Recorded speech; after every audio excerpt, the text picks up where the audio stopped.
What is up, guys? Can y'all hear me? Nuts for Knives 20 channel members in here with Brother Bama Ninja Timmy, Neil McKenzie channel members in here, Brother Blade over, Paul Mills channel member. What is up, guys? Y'all can stay over at Neves. I'm going to be here late. What is up, Tactical Terry 79 channel member? Good to see you, brother. But we'll have some fun stuff going on, and I won't do anything giveaway wise till Jared's over. What's up, Demonot 13 channel member? I was gonna talk tonight, not really talk, but just kind of get everybody's feedback and share my observations on skiff bearings after really doing upgrades on my Voodoo, my Chavez. I know they're boring videos. I'm trying to spread them out where they won't be backed up. But my Wii Roxy, my Medford Slim Midi, which was an absolute joy to take apart. M-Bomb, Brother Mateo. And then my, and we'll look at all these in a second, my Hinderer Jurassic and my Hinderer Half Track. All of those got skiff upgrades. They're all videos that'll come out, but I thought we'd talk about them tonight. And what I've come to observe, I always used to watch Kevin, and I bought skiffs for like my Wii, forget what this is called, the Wii limited edition. It was, all right, so I won't remember the name of that one. I apologize. But I skiffed up my Urban EDC 5.5 back in the day. These are all knives that I think skiffs got better on, but I really didn't understand the science behind it. I really didn't get it. It's kind of over my pay grade. I'm not a physicist. I'm not a structural engineer. But what I noticed, and the greatest thing for me, and again, if you guys, I love skiff. I have nothing that I get from them and any affiliates. I have nothing but a good relationship with Steve, and I believe in the product, so I share it with you guys. And he was nice enough to give me a code in case anybody wants any skiff stuff. They can use my code instead of lefties, or you can use lefties. But once I got this template, and I would take my knives apart and I would size out, there's a compatibility chart on dude, I bet those fat washers, I have not even tried those yet. But so if you go to, I'm going to share something real quick. So far, all the bearings I have picked off of, like, for example, when I did my my Sweeney, I just got the 5mm by 1/16 by 11. So everything so far that I have seen on the compatibility chart, which I urge you guys to check out, has been true to this. But what's so cool about this is you might even find some that fit a little tighter. So the holes in it are what you figure your inner diameter by, right? So you can either slide your pivot through this and actually see how tight it fits in each of those holes, how much slop you've got, so to speak. Or you can do like I do and just put the bearing over it till you can tell which one lines up. And then the height's determined by which the bearing will slide through. So then the only thing you've got to figure is your outside dimension. So I could either mic that, or I could hold it up to the existing bearings, right? So I've saved, just for science and because I'll use them,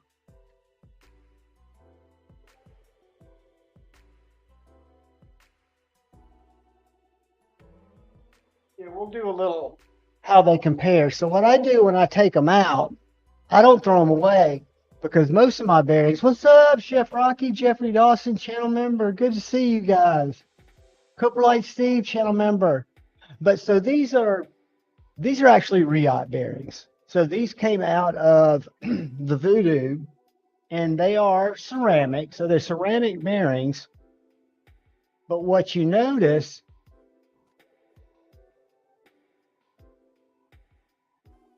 is they've got a little track on this side, and then there are 9 balls. So if you go around the circumference of that bearing, you've got 9 balls, right? And then on this side, you've got this open racetrack that the bearings, it allows them to be installed, right? Because they're producing a whole bunch of manufactured bearings.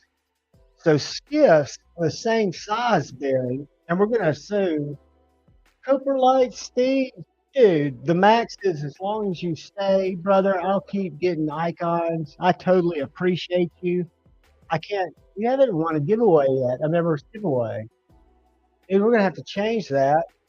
But when I was looking at my skiffs, because like I said before, when I was putting them together, I wasn't even really comfortable taking knobs apart. It was in the first couple of years of me collecting. I feel comfortable pretty much taking anything apart now. But so the same skiff that I was just showing you in that Riot bearing are also ceramic, but it's got a phosphorus bronze washer that is solid on both sides. And the bearings are actually press fit into it, and they rotate. And there are 13 balls as opposed to, and I shouldn't have put these back in, the 8 balls.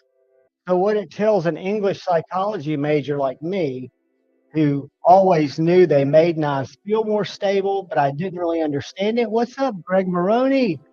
Bobby W. I didn't really understand it, but it makes perfect sense because it's surface area. So not only do you have a stabler, more precise, flat, trued out bearing, but you've got 13 little ice skates going around instead of 8. So the bearing is going to be less likely to have any flex in it. Zach Stuff, welcome, brother. Good to see you, my man. So that's what I thought I would chat about tonight, is just my experience, what I found, and knives that Steve told me he thought I would struggle with. And I think one thing that might have made mine work out a little better is both of my hinderers have titanium show sides. So they've got a bearing track built into them.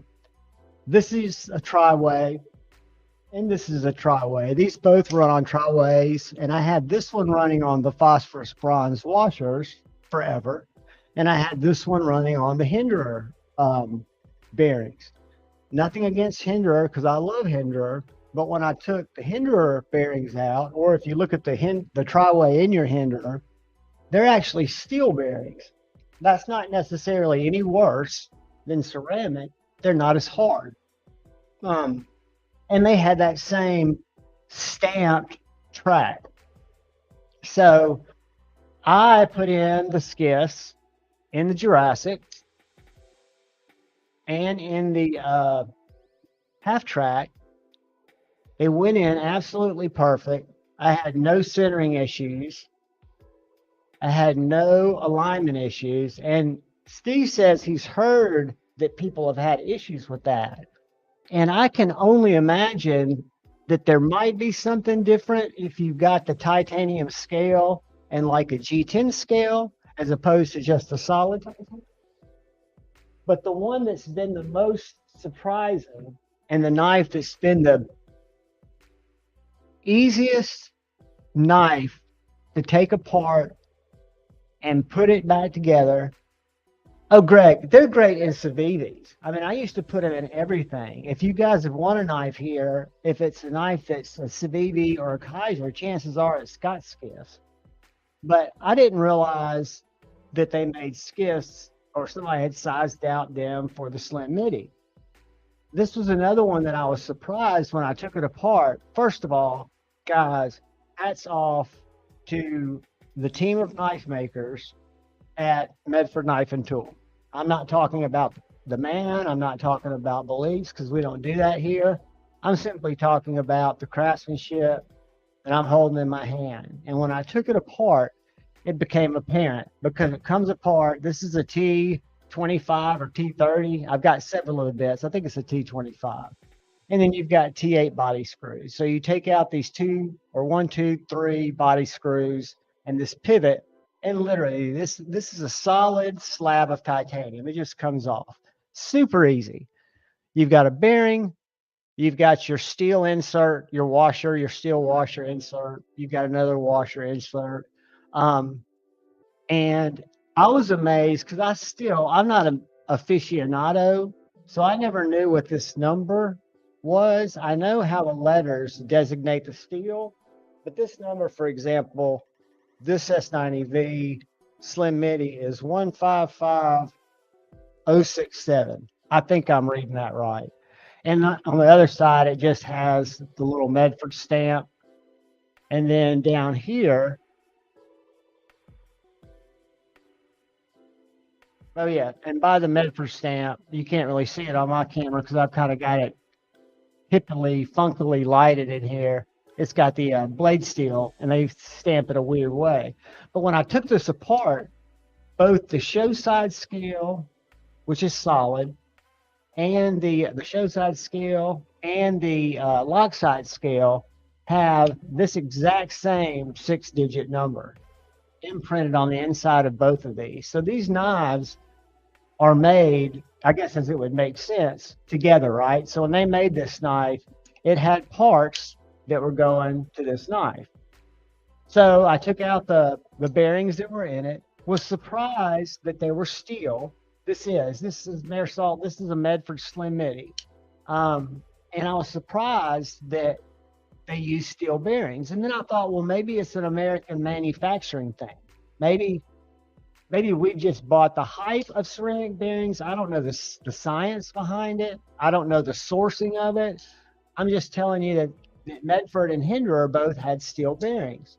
So I was curious to see when I changed these out, and I want to say these bearings are double row. So these have like 16 or 17 balls. So when you looked at the surface area, and there's a video that's either going to come out or that's come out where I did the bearing swap on this, but you can tell that there's a much greater surface area taking up that same amount of space that the bearing does. And guys, it just makes the knife feel, I mean, for 12 bucks, I think it's a mad win. So then the one, which this knife really surprised me because it was so freaking dirty. This is the Roxy 3, and I skipped it up. I kept the wee bearings because all the bearings that came out of these knives, guys, are perfectly good bearings. Skiff bearings are a want thing to see how my knife can feel a little better. It's not a need thing. Unless you've got janky ass bearings or janky action, then I would say, yeah, you might want to check it out. But, and there's some knives that I haven't upgraded, like my Jaeger or my Leon Maz, because I just don't even want to take a chance on them becoming anything less than they are, which to me are both almost perfect. But this was a huge success. This is a Todd knife and tool design, very easy assembly. And I used to be so intimidated taking knives apart. And Benchmade, as Zach will tell you, I finally mastered the axis lock because his video taught me that if I went to Etsy and bought the Benchmade pivot tool, and I bought the stainless steel, and all I've got to do is keep it oiled because it wants to rust, but it'll make taking apart your Benchmades and maintaining your Benchmades so much easier. And it's called the Benchmade pivot tool. If y'all remind me, we'll look at it here in a second. But then came the Chavez Redemption Street. Guys, this knife has been made immensely better because of skiffs. But this knife was a struggle bus video. So I don't think this has come out yet. But when it comes out, bear with it or fast forward through it, because there's definitely some struggle bus with me trying to put it back together, because it's odd with the G10 and I guess the carbon fiber. It makes sense that the show side's going to have the regular flat side, but that's the actual pivot. So when you're putting it together, you kind of have to put it together backwards. Or keep in mind, I'm an English psychology major, that only graduated because I could talk shit and I could memorize stuff. And I've got a high IQ, but I'm not smart. And I don't understand the simplest things like doing any kind of dryer repair. If it wasn't for YouTube, I would have probably been in a corner dead a long time ago. But everything that I do, like with knives, I do with you guys. And what I encourage from this little, and then I'm going to quit talking about it, but my little skiff bearing thoughts and observations are, don't be scared to take your knives apart. All you have to do is look at them real closely, take a picture. If you're videoing it, you've got something to go back to and refer to. And then don't let pieces fly apart. I recommend you use a mat. And I don't have a cool leather mat. I wish I did, but I use a little $15 Amazon gun cleaning tray. It's gray and it's got these little green inset areas that are magnetic. They come in handy for holding your stuff, and it's got little detented areas so your screws won't fly off. But when you're doing something like a button lock, all you got to do is think about it, right? Think about where that button is. Think about where your spring is.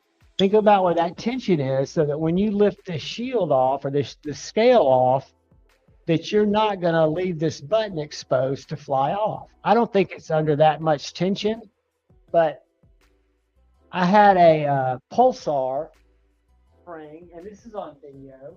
If you guys go watch when I upgraded this knife from the regular springs to the stiff springs, which one of my favorite knives now, this is my squirrel brain, is the Kunwu Chad. But the Pulsar, I love the shape. The detent sucks ass. And the strong spring makes no difference. It needs a much stronger spring, or it needs something. It's just lazy. It's just a lazy, it'll open every time, but it doesn't have any pop. But anyway, this is very interesting because it uses the same springs as bar locks use, those axis springs, but you can't take the scale off without first taking off these little thumb things.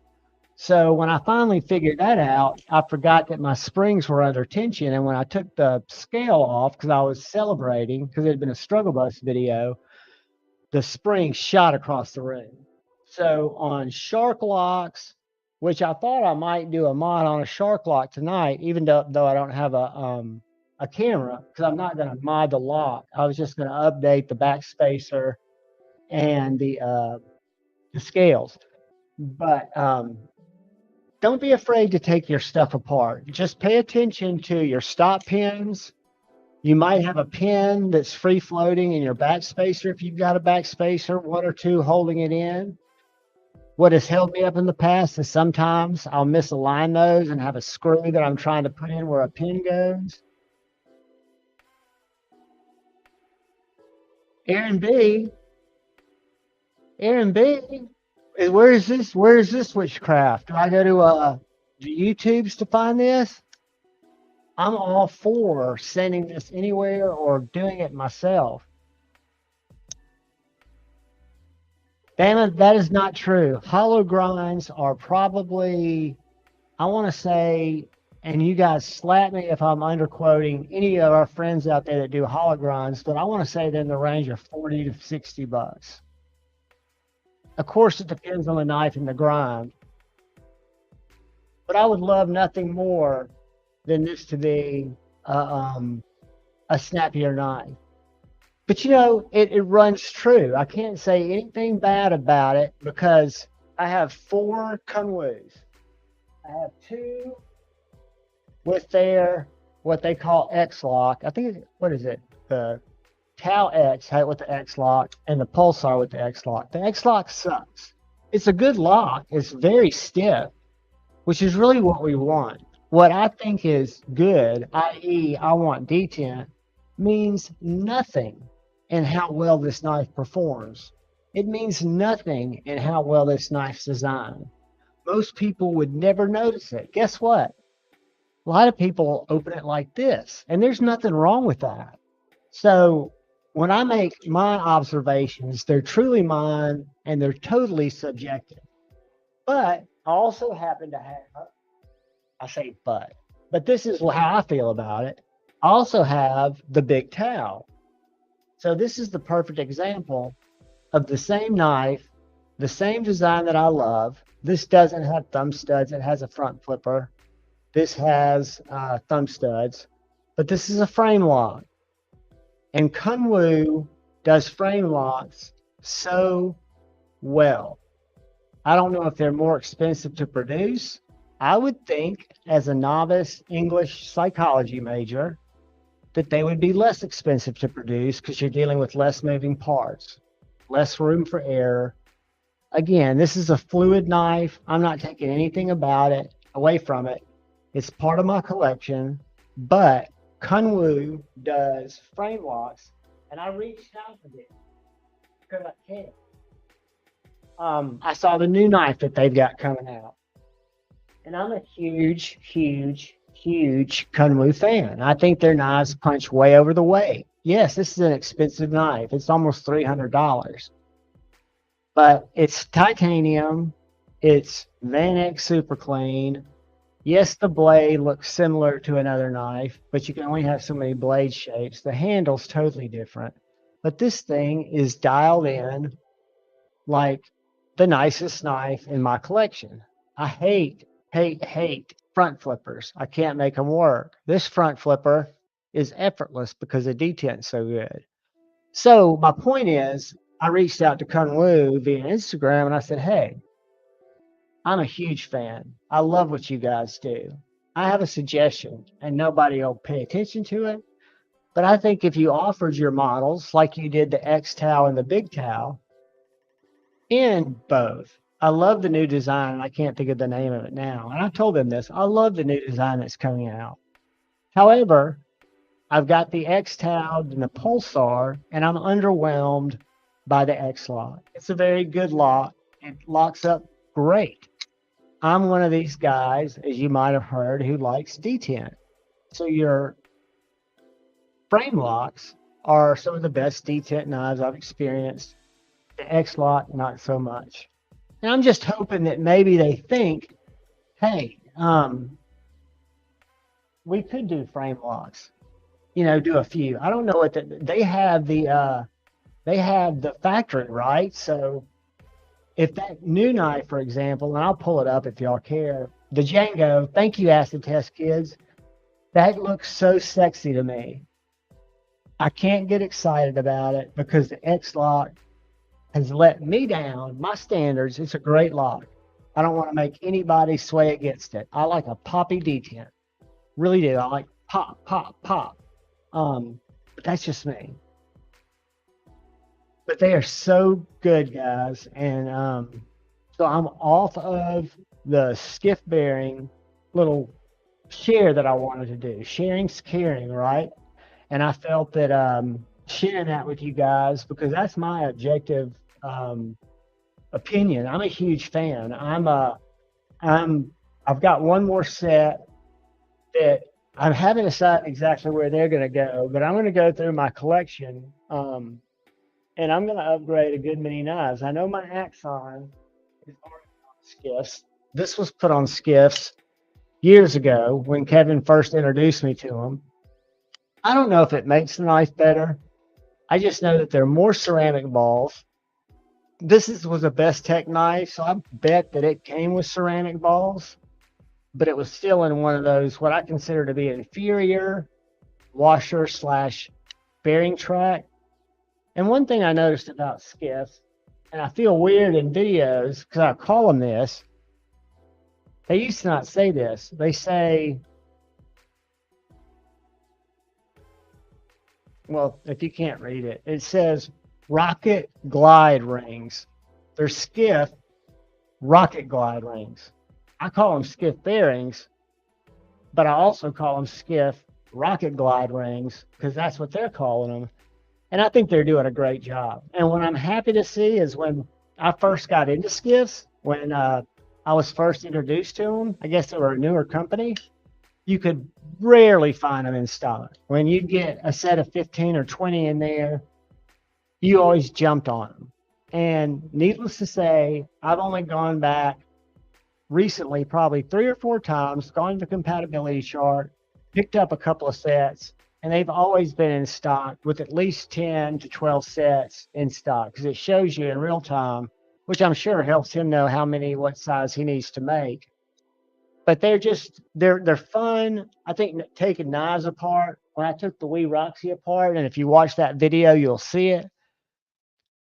I think we need to take our knives apart to discover rust. I mean, I didn't have any rust, but I was just lucky on my on one of the knives I took apart around the blade that just looked disgusting. Hey, Michael Sawyer, what is up, buddy?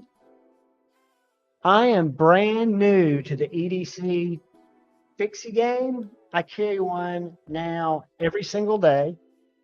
I've been doing it for probably, in a crew here in the chat can tell you, probably 6 months, 5 months. I'm obsessed with them. I love them. I've even gotten into a few that are just a little bit bigger that I was going to share tonight. One, and it's a company that I really like, TKL, is a knife that's this size. This is the Raider, and this is a USA made knife. It's on the big size of what I would carry on the daily, but the way that I've got it set up is on an ulti-clip, and I just keep it in my back pocket. So if I don't have it in my appendix, like I do my chickadee now, and I've got several other my small knives set up, but I picked up, and I'm probably going to grab another T. Denny Apprentice. Guys, this is one of the coolest EDC fixed blades that will replace your folder and pulling it out for daily use, for opening packages, opening envelopes, slicing shit because it's so thin. This is MagnaCut at about 64 with an acid wash.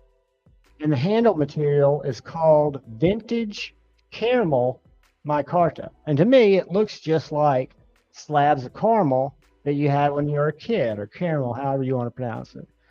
But this knife, when I look at the grinds, when I look at everything Tyler's done on this knife, and this is the only knife, if I'm not mistaken, that he makes. He makes it in a lot of different configurations with a lot of different handles. I'm looking for something to cut. But he makes it with a lot of different handles. I'll pull up his Instagram here in a second because I would follow him. I do. But this little knife is a Slurpee saver if I need it to be. But it's also a real practical box opener. It's a real practical paracord cutter. I've got a string hanging off my khakis. I want to cut it off. Got a string hanging off my shirt. And I carry it the same way as I carry that TKL Raider, which is probably on the larger size of what I carry, just in my back pocket. And you would think that you sitting on it would not be comfortable. But what you find is it sits over to the side of your pocket when I clip it in, and I don't even feel that I'm sitting on it. So I'm stoked that you enjoy it, Michael Sawyer. And I assure you, my slip joint addiction has kind of waned. I love my slip joints. I'm carrying one now, and we'll get into carries in a second. But I'm not seeking them out anymore. I'm seeking out fixed blades on the daily. I'm looking at fixed blades on the daily because I love them. I just think they're great. Which, real quick, what's about the perfect fixie, Greg Mahoney? Maroney, I'm sorry. Aaron B., thank you, brother. I will go back and I'll absolutely watch that, and we will talk about it on IG and see if it's something we ought to do, or send off to have done. Because I love the knife. The shape of the knife is great. That's why I love that new Kunwu, and I've already forgotten the name of it. Just somebody told me earlier. The Ragu or whatever. What's up, Byron Kennedy? Happy to see you, brother. Let me get that. Welcome. Chris Hinkle, channel member, welcome. I haven't been welcoming you guys. I'm sorry. I've been in mid-thought. Remember, I'm, what do you call it? An abnormal brain with the ADHD. I'll just kind of flip around. Which one? I'm getting ready to show you the one I just showed, which is the Apprentice. It is the T. Denny Tyler Denny Apprentice, and I'm getting ready to go to his YouTube or his Instagram so you guys can see, and I can see if there's one that I want to buy. These are 175, and this is in Magna Cut. Let's go to his Instagram real quick. And let's go to Denny. Let me like Staccato Pam's post. She's a sweetheart. I did not get to meet her at Blade Show. Kind of bummed about that. All right, I want to share this with you guys. And I will also copy and put a link, as any one of you can, in the chat. Because I follow him. It's a great follow. Here it is. Boom. Boom. And so this is the one that he put for sale today. So he makes something besides the Apprentice. This is the Apprentice, the knife I just showed you guys. So this one, fluorescent, Magna Cut, fluorescent yellow camo carbon. I can't talk, guys. 63, 64 HRC. It doesn't say sold, so this would be available right now. My guess is this is going to be between 175. The carbon fiber's probably going to bring it up to closer to 200. Mine's got the vintage caramel. So this is showing off the pocket sheath. So it's really not. And if you'll notice, that doesn't have the swedge. So that's a little bit customed out for some reason. But that's just a custom sheath. But what you'll see is every couple of days, he's dropping several of these. These are a couple of different acid wash ones. With different micarta handles. But he's a great follow. And this will be the kind of drop he'll do every week, right? So you'll be able to cheat. I like the acid wash, and I really like the camo carbon, or the caramel micarta. I really want one in camo with the satin grind where I can see the belt lines, because I think it's just freaking beautiful. But like, these two knives are identical, just with different finishes. And I like somebody who takes the time to just do what they do, find their niche, and do it well. I love to see him doing other stuff. He designs other stuff. Of course he does, because I'm sure he's probably getting bored with it. But I'd love a little Ultim or a camo carbon fiber, another Apprentice. I have multiple chickadees because I love that form factor. And I can tell you, this is a good guy. He makes all these at his house. He does it right. He even talks about, I don't know if he uses Boss. Let's see, 175 Magna Cuts. Now, none of these are carbon fiber, but you can choose between the acid or the. But he's dropping them every week. So anybody who's looking for an Apprentice, and if we went to his website right now, we could see that there are Apprentices that you could order if you wanted to. He always has a couple in stock. I say that, he probably won't have any right now, but he's got this website. I'm sure, like most knife makers, like when you deal with Jason Grant, they'd much rather you just DM them. Now, if they don't get back to you by DM, they might be set up to work through their website. But there's a thing about, you pay website hosting fees, things like that when you do transactions on a website. So sometimes it makes sense and you can get a better deal. Look, guys, all this in stock's a shirt. So I was wrong. This did sell for 200. So I was right. The Toxic Camo Carbon, or any of his camo carbon, will jump it up $25. But he'll have more in next week, whether they make it to the website or not, because when they sell on the website, in all truths, it's about $15 that they're losing to, the host. So if you reach out to them via DM, you might still pay $175 for it, but you might say, hey man, I'll ship it for free. And I just think about buying direct, because I used to have a small business years and years ago doing high-end cabinets, but buying direct gives the maker more of the margin that they're not having to utilize their dealer network to move a unit. So anytime I feel like I can buy direct, and some don't like to have you buy direct, but I feel like I'm helping the maker. And I can tell you, the most successful bakers out there struggle every day with making payroll, with keeping everything in checks and balances, with the changing economy, with material costs going up and down. Think about the commodity markets. Granted, they're buying steel in lots. Um, and that's why you'll continue to see steel. And I won't talk about steel anymore because I know nothing about it except it's hard and I cut myself with it. But yeah, man, it's just am I missing some revelations going on in the chat? Are you guys doing just great shit out there? Lift each other up, guys. It's Saturday night. I'm stoked. Hopefully Lefty will be able to jump out. And I reached out to him earlier and just gave him a green light because I know he just moved. I know he and his wife are settling in with the babe. I know that, you know, I know he wants to be here. He might jump in, but I didn't want him to feel that he needed to hold the fort down. And I wanted to be here. I love hanging out with you guys. Zach is the best.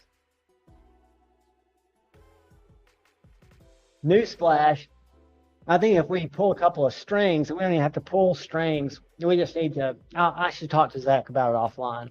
I'd love to see Zach sit in with another YouTuber because I believe he could bring, I think Zach could bring so many more people to our little world of the knife community because I think Zach and this person are good friends, and I think their conversations would be fascinating. And I'm just going to leave it at that. And Zach, I'll talk to you, buddy, because I know you know what I'm saying. I'd love to see a sit down.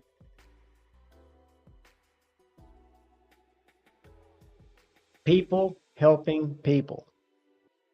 Jeff Rocky, I was in a live the other day. I forget exactly which one it was because I'll chat in several of them, and some of them I'll be working, doing something, shooting a video, and have it muted and come back and watch it. And so Chef Rocky, you're a chef, duh. I guess you would go, duh, Javon. But and I think you even told me that in Atlanta. But for some reason that afternoon, when I bumped into you and I bumped into Iggy, I had finished the second day at the show and everybody had gone to the Kaiser dinner. And I said, guys, I'm just going to hang out here in the pit. I don't drink. I don't do anything like that. So I just was going to sit kind of over by myself, chill for a couple of hours, told them to come back. We'd all get back together and, finish out the night visiting with people. So I sat there and met a couple of really cool couple, a guy who had some fixed blades. He, was trying to kind of sell, but he wasn't doing any shady, shouldn't have been doing it. It was just personal shit, a couple of knives. And met another guy who has a survival channel with over 500,000 followers. Totally forget his name. But we had a conversation for about an hour. And then, guys, I fell asleep. Boom. I mean, I was dead. I was out. I woke up or was awakened by John and Jamie Rusk with EMP EDC. They were on their way to have dinner with Cole and Kara. And so when I came to, Iggy was right there. Chef Rocky was around. He might have been right before I fell asleep, but I was just so tired. I don't know what it was. I think it was just, what do you want to call it? Stimulus overload, maybe. I'd had a little too much and just needed to go resty. Because I was, like I say, I don't drink. And it wasn't like I've been sitting there pounding scotch and water since they all went to the Kaiser dinner. But I'm glad I didn't go. I mean, it sounded like a great time and people won some cool stuff and got to talk about and, I would have loved to have networked, which I would have loved to have done more. I even had cards made for Blade Show. And what I'd hoped to do was get to know some of the people like I have whose products I really enjoy. For example, TRM. I've always been really close with them. I met them at the first Nashville Knife Show I went to. Picked up my second TRM when I was there. I've got 5 now.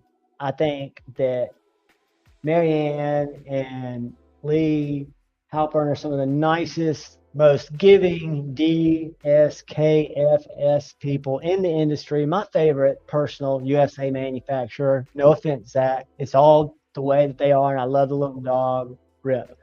But yeah, so when you meet these people, it's to me it makes the knives more special.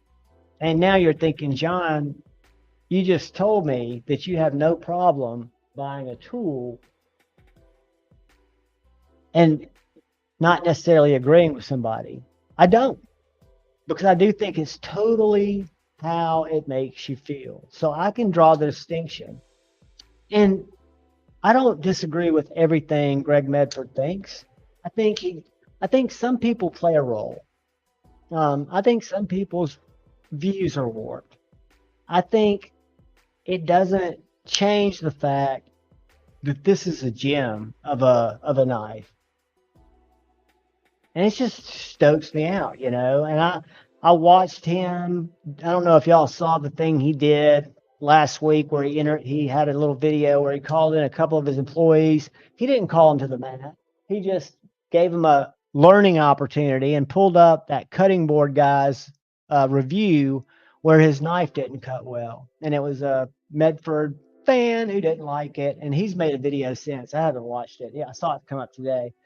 But Greg was kind of like, our knife didn't cut worth a fuck, you know, and he wasn't crass because he was talking to his people, and he was like, look, let's think of some checks and balances and find out these knives should go out razor sharp. You know, so I know these small companies, these small US companies, and I know because of quality of everything that I get from Riot, from Best Tech, from QSP is off the chain. Everything I get from the secret places that MBK and Jack Wolf do their thing, off the chain. But when I see these guys in a humble situation going, we failed here, guys. I hate to see, and of course he said this jerk off make a video about us, but I would have made a video about us too. What's up, Lego Machito? Soggy Cheeto, aka Cheeto Bandito. But it's a good video, man. Lauren, what's up, my man? It's a good video if you want to watch a maker who you've seen a side of that's very crass, and he's not going to be like cold, warm and fuzzy from a cold and prickly, but you watch him react to what you would think would set somebody off, where he goes, man, that knife was not sharp. We did not do as good as we could have do. I respected it too, Dean Griffin. And again, I don't think it was a gotcha moment for his employees, because I think leadership is one of the most important part of everything this country's built on, from small business to corporate America, where I came from, to where I'll go next, right? And if you don't lead, get out of the way. And leadership is not bossing people. It's not managing situations. Yes, that's part of leadership, but that's not what it should be built on. So I felt that he was using that as a learning moment, a teaching moment. I'm sure he told them beforehand what was going on. They knew that they were going to be on film, right? Because you can't get caught off on that. That'd be a lawsuit waiting to happen. And it was just a good video, because he was like, look, dude, the guy's a prick for making the video, but he did a good job. You know, our blade sucked. How can we keep that from ever happening again? You could tell he was mortified, as anybody would be, but you would think some people would be like, that's 1 out of 1,000. He got a bad one, and start not owning it, not taking, you know, the fact that could have been just one that slipped through. You know, he was just like, man, we can't have one slip through. And I respect that. So my point is, I can love a company because I love the people, because my TRMs, let's face it, guys, they're awesome knives. One of the best river locks or bar lock examples in my collection, as I fail shutting it. This is a shadow. I failed it again. It's one of the only ones I don't have in full tie, but these guys do a great job. They don't try to do too much. They do a few things. They do it well. They're hyper responsive. They work, the same people I've worked with in customer service, 2 gals, I forget their names because I've got short-term memory loss, but I've worked with them for 3 years. And I'm not a customer service guy. I agree, acid test kids. I mean, I'm not getting in any of the politics, but I can assure you, I've got this knife, I've got an infraction, and I've got a MIDI Marauder Tanto, and they're sharp as fuck. Now, I don't know how hard the heat treats are. I know from watching some of his videos why they are what they are, but this S90V is a slicey dicey. Um, and again, I'm talking about by the knife, and I can understand how anybody would walk away from it. I get it. I'm just saying, I thought it was how can we do it better? And I hear so many people in the knife community say, well, nobody listens to us. American manufacturers don't listen to what we want. China manufacturers do. And that's true. I mean, you see them be able to pivot it seemingly a little bit quicker. And it's almost like rapid fire, throw it against the wall and see what sticks. Keep in mind, I love it. I have many Riot, many Best Tech, many QSP, many CJRB made knives that I know are fantastic. But when I see any American company that really cares, who I think, with the exception of ZT, that I don't have a lot of experience with, I've never owned a ZT. I've never been drawn to a ZT. Don't know if I ever will. I never thought I'd own a slip joint or a fixed blade. And I own shitloads. But it's just stack and wrenching a sentence together. Somebody's not wrenched. Guys, I'm sorry. See, I'll go off on a tangent. I've got a squirrel brain. I'm not saying it right. I'm not abnormal, because we know I'm abnormal. I'm what do they call it? They call it something when you're I'm neuro. It's a certain brain type, not neuropathic, neuro something. I'll come up with it. I don't do it intentionally. I do try to read all the comments. What I do is I just scam and I just kind of look to stuff. Hogan Tactile do listen. And keep in mind, guys, I think we are kind of at a very small corner or pool of who purchases most of those knives, because we know the difference, right? Neurodivergent. Thank you, Michael Sawyer. Thank you, Lauren Smith. Neurodivergent. I've got to Google that. Let me do that. Where can I write it down? I'll forget it again. Let me get Sir to record it.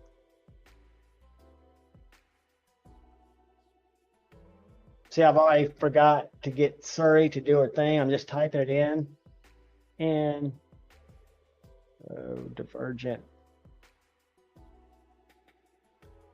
And I say that jokingly, but I also say it honestly, because I am treated for ADHD and other weird brain shit that I dealt with through what I would consider 20 years, no, longer than that, 28 years of medium to hardcore addiction, but in a very white collar way, where the only way I would be found out is if I was sober.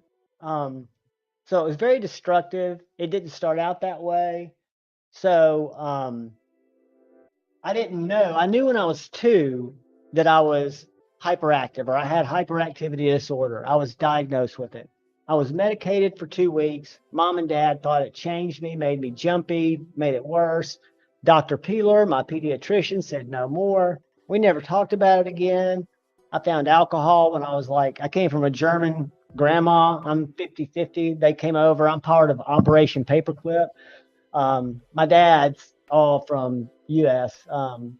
But anyways, South Wales actually, but a couple of generations in the U.S.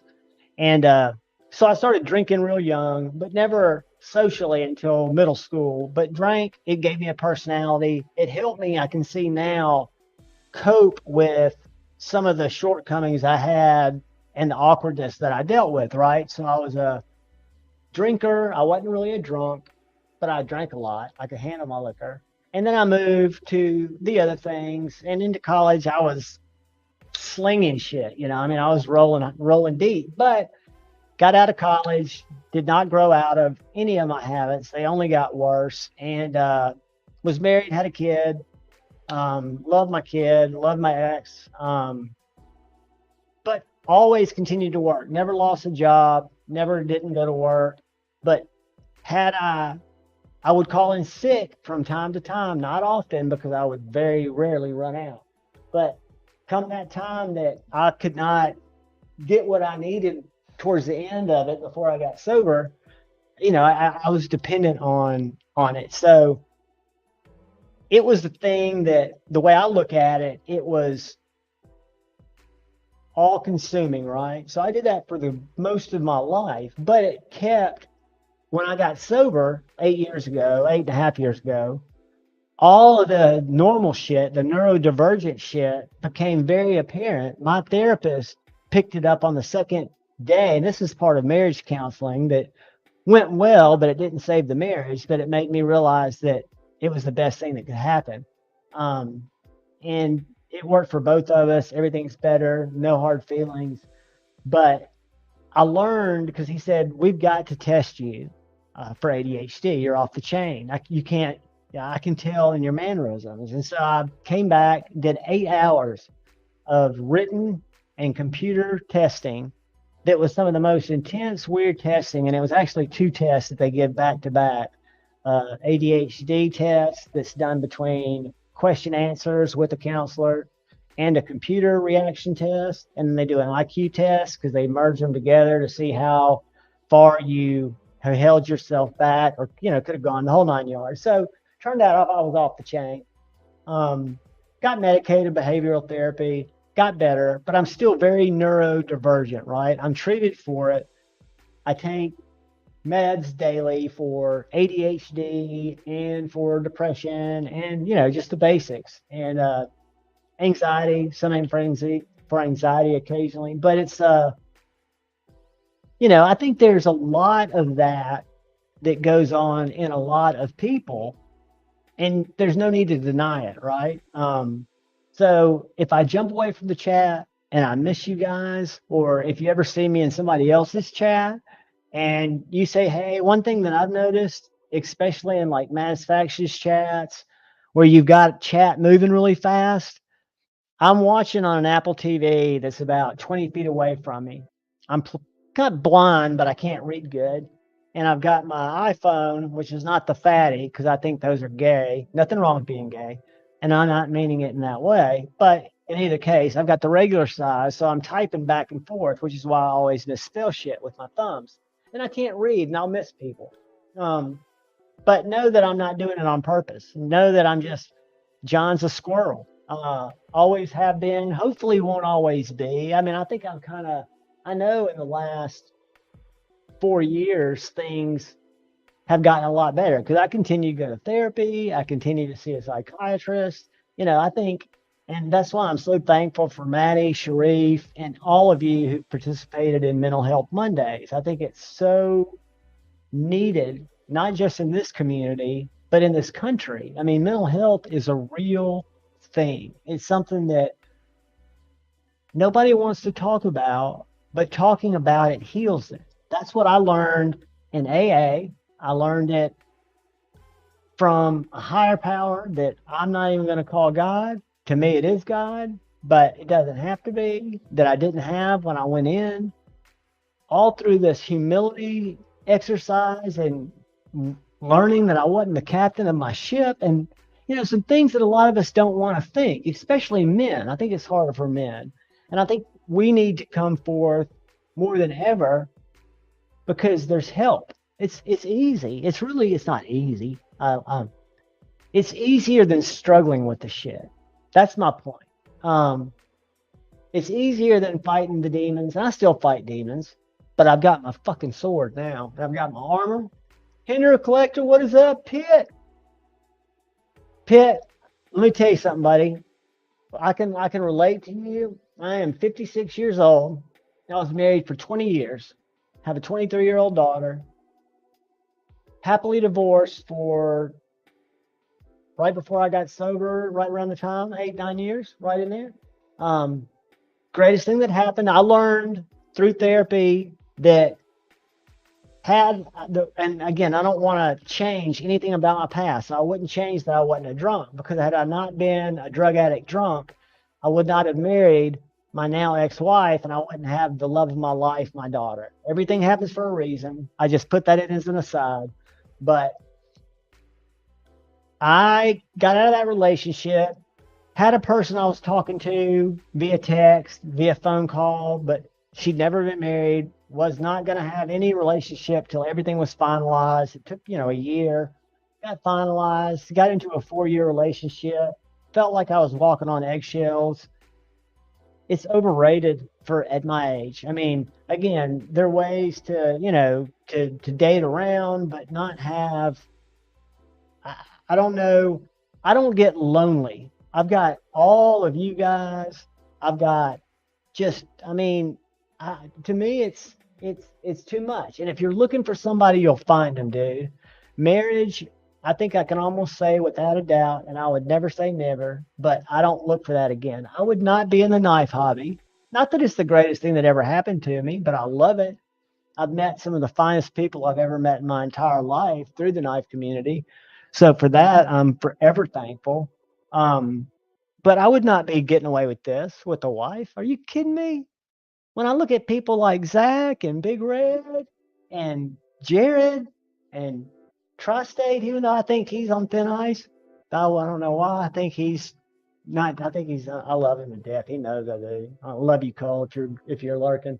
But my point is, my hat's off to you guys that have wives that appreciate what you do. The trick to a healthy marriage, I'm going to break it down to you. It's simple: communication. Know that when you meet somebody and you marry somebody, you're marrying the person today, and today that person starts changing because they've been changing all along. You've just been rolling with it. So you're about to enter into an agreement to where you grow up, two people grow different ways, and you've got to continue communicating and make sure you're feeding each other what you need as you grow so you keep everything together. So many couples don't do that. That was one of the biggest things in mine. I'm still a big believer in fate, and I think it was all meant to be this way, that I'm on some kind of path. I don't know what it is yet. I'm still a kid, but it's so easy to look at it as and take it for granted, especially when you get a lot of kids and you become a parent. Never lose sight of your spouse. And most of you are probably going, of course not. Your wife or your husband should be the most important thing in the relationship, because that relationship has to be strong, healthy, productive, and loving for everybody to win. Whatever it takes, I wouldn't recommend it, but survey says 56% don't work out, and that's just because it's hard to do. And my point is, if you've got someone, or if you find someone, the most important thing is think about when you're 60, 70 years old, that you guys are going to have different hobbies. One might jog, one might like dimes. You've got to understand that you still have to make time for each other, love each other, but you're going to have different hobbies, and not try to put the other person, your spouse, in a box of ideals that you developed or had developed in your childhood, like we all did, from our parents, because times are different. Congratulations, Peach Operator. Guys, I'm not at all dishing on marriage. I'm simply being transparent. Marriage made things very comfortable. They made things very nice. Again, I think the success, or the difference in a marriage that is wonderful, or that you look at with some kind of it just makes you feel like this is your person. It all comes down to that person. There used to be a joke, I forget. The person you marry is responsible for 90% of your happiness or 90% of your misery. It's up to you to choose. Now, I don't believe that into my core. I think we're all responsible for our happiness from inside, right? I've got to be happy before I can expect to be in a happy, healthy relationship, as does the person. 50% chance on the other person being in the same place. The chances of, I don't do math, but it's really wild that we ever get married. But the fact that we do, hang on tight. communicate, know that you've got each other no matter what happens. And if you're not married yet and you're thinking about getting married, the things that you think are important now, try to look forward. Try to look at, because I can't think of a good way to say that, but what it means is look past the immediate return you're gaining from your relationships. I'll keep it at that. And Bama Ninja, dude, that means you found the right person. I know people who have been married 60 years, 65 years. They're in assisted living, not assisted living, but it's like senior living where they're apartments, because my dad, it's a memory care facility, but it's a suite for married couples. And they don't really know anything, but they know each other still. And they still sit and look out the window together. To me, even though I don't ever want to end up in a place like that, I want to be 70 years old. I want to have my dog on a leash. I don't have a dog now, but I will. I want to be skateboarding and get hit by a car going really fast and have the dog make it and get away and just be snapped out about a year before they find whatever's killing me. But I think if you can find the right person, there's no reason not to dive in. But I think a lot of people, we're all kind of selfish by nature. When I say selfish by nature, we get into stuff, whether it's jewelry, whether it's purses, whether it's shoes, and you got to be into that. You got to support the fact that your spouse is going to love shit that's going to cost money.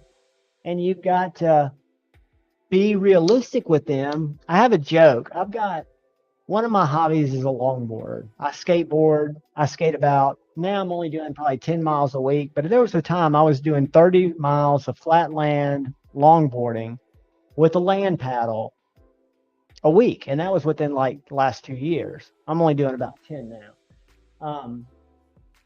But I've got, because before I got into knives, keep in mind, I'm neurodivergent. I had relationships, never had YouTube stuff, but I blogged on a site called Silverfish. I have about 15 longboard setups, and they'd always show up at the house because I'd always be ordering them. It's just like knives. You want a different ride. You want it to feel different. You're chasing something that doesn't exist. Well, I think there should be a shirt, and I might come up with it and put it in my store that says, "I'm addicted to chasing minor imperfections." Jim, you're young. Dude, I'm just telling you, age is a number in this. And as weird as everything is, I'm going to do my best, and hopefully I'll just drift off into senility or get hit by that truck when I'm skateboarding. I get achy from time to time, but I try to keep moving. Movement, and I'm a smaller guy, and that's because I've always moved a lot. I've got a high metabolism, but I think movement's key. I think engaging your brain, working it out, learning new skills, right? I'm a digital marketer by trade. I'm now unemployed because our whole middle management tier was let go a couple of weeks ago. I was planning on leaving anyway. It was all good. Still trying to decide if I'm going to go into a corporate, one of our vendors, to work with them, or if I'm going to do my own thing, or if I'm just going to focus on building my brand, whatever that brand is, right? But one thing that I don't know, and the only reason I started my YouTube channel initially, I started Instagram. I've got a personal account, John or JWE 1999. And I started J Evans Knife Addict Life when I got into this around COVID. But the only reason I started YouTube is I've got a client that was asking me questions about YouTube analytics. And I'm real, what I would call fluent in Google Analytics, too much so. GA4, which is their new version. And that's one thing I was trying to help kniferights.org with. Unfortunately, there are issues there that kind of prevent that from happening, but being able to look at where the traffic on your website is coming from is very powerful data for a business to have, right? So your savvier businesses know who they're marketing to. So with YouTube, it was foreign to me. So I started a shorts channel. I figured if I just put out shorts, because I was using Instagram, and I did that for, I don't know, 8 months, where I just put out shorts. I didn't have my first spoken video. I think it's coming up on a year when I did my first spoken video. But and the reason I did that is I was learning that I wasn't getting enough watch time on my shorts to be able to get any measurable data to get any of the, I don't know if any of you that are creators go over and look at, I'm trying to think what the tab is, but basically it shows you not projections. I'm not talking about something like Social Blade. I'm talking about, it's in analytics. You go to analytics and it's the far left tab. It's research. It's something like that. I think it might be research, but you've got to acquire enough data, a set of data, and the better your data set is, the better you can kind of determine. And I'm not doing this yet. I have determined that fixed blade videos get 3 to 4 times the amount of views as any of my modern folder videos. And my least well-performing videos, and that's not even, I can't use those words together like that, but my videos that suck the most in terms of they get the fewest views are my slip joint videos. And that could easily be the way I'm presenting them. Because again, guys, I've always been a consumer of content, right? I would have never, I was getting ready to buy a one wheel. I was coming off a guitar addiction, little flurry I'd been on right up until COVID, where I was buying all these effects pedals. I was building my ultimate pedal board, which I'm proud to say is right in there. And it's got an original Mutron, which if those of you who've heard Jerry Garcia, that womp, womp, womp, womp, that tone, I've got it. It's fucking sweet. But anyway, I was big time into buying and building that pedal board, and I built it. And then I started watching one wheel videos. I was going to buy a one wheel, and I was really fighting with it because I thought my only really outlet for exercise is skateboarding. Because when I skateboard, I'm either jogging as a lazy man would, which means I go twice as far, twice as fast, but I'm using only half the energy because I'm rolling and running. Or if I use the land paddle, I'm working my core and my upper body. So I felt like when I got the one wheel, because I'd watched so many videos, I was consuming YouTube videos like crazy. When I got the one wheel, I was like, I know I'm not going to skateboard anymore. I will be the guy that is riding the motorized shit. I'm going to get a little beer gut. I'm going to eventually get old because like not Jay Nelson, but Jay Adams, Dogtown said, you don't get old. You don't quit skating because you get old. You get old because you quit skating. And I believe there's a lot to that. He had a heart attack. He was young, but he did a lot of bad drugs. He had a heart attack, I want to say at 56, in Hawaii, on a wave, on a surfboard. Amen. That's young. That's my age. But hey, if I go out in Hawaii on a wave, like zapped out, that's God saying, dude, I'm taking you the way that you would want to go. But anyway, it's just forgetting what I'm talking about because I'm just freaking rambling. I don't know why. I do know why, maybe. But yeah, it's just, I lost my train of thought, which is a good thing because I am, again, I have to look it up. What is it? Neurodivergent? So is Lite sale over yet? I'm going to tell you something I'm impressed with. And I usually don't review flashlights, but I really had to fight and not buy, and I'm hoping they're sold out, the CountyCom larger version of this IP. It's a LPS. It's an LPS type of light, not an LED, which is a laser projection system. So the reason it's got that big ass bezel that doesn't look like a normal flashlight is because it shoots a laser that then's refracted by this funky ass magnifying glass, and it shoots a basketball sized beam of light. I'm 10 feet away from the wall. It'll hold a basketball sized piece of light on the wall that if I was over there holding my hand on it, it would be warm. I mean, this thing is freaking bright. But anyway, they have a big brother that's got tritium inserts that you can put in the back, but they're not cheap.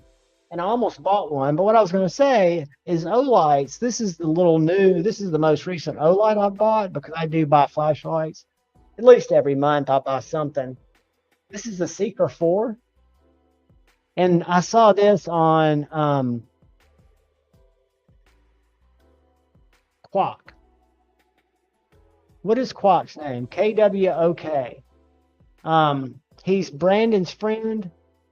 Everyday or Minimalist. I get those guys their names mixed up. But Kwok had this and he kept saying, wow, this is a cool light, but it's only got two. You can't see it on camera. I don't want to blind you guys, but there are 3 bulbs in there. Let me turn it off. There are 3 lights in there, but I'm only getting 2 to come on. I wonder if one's burned out. And then he pushed it twice. It's got an LED, guys.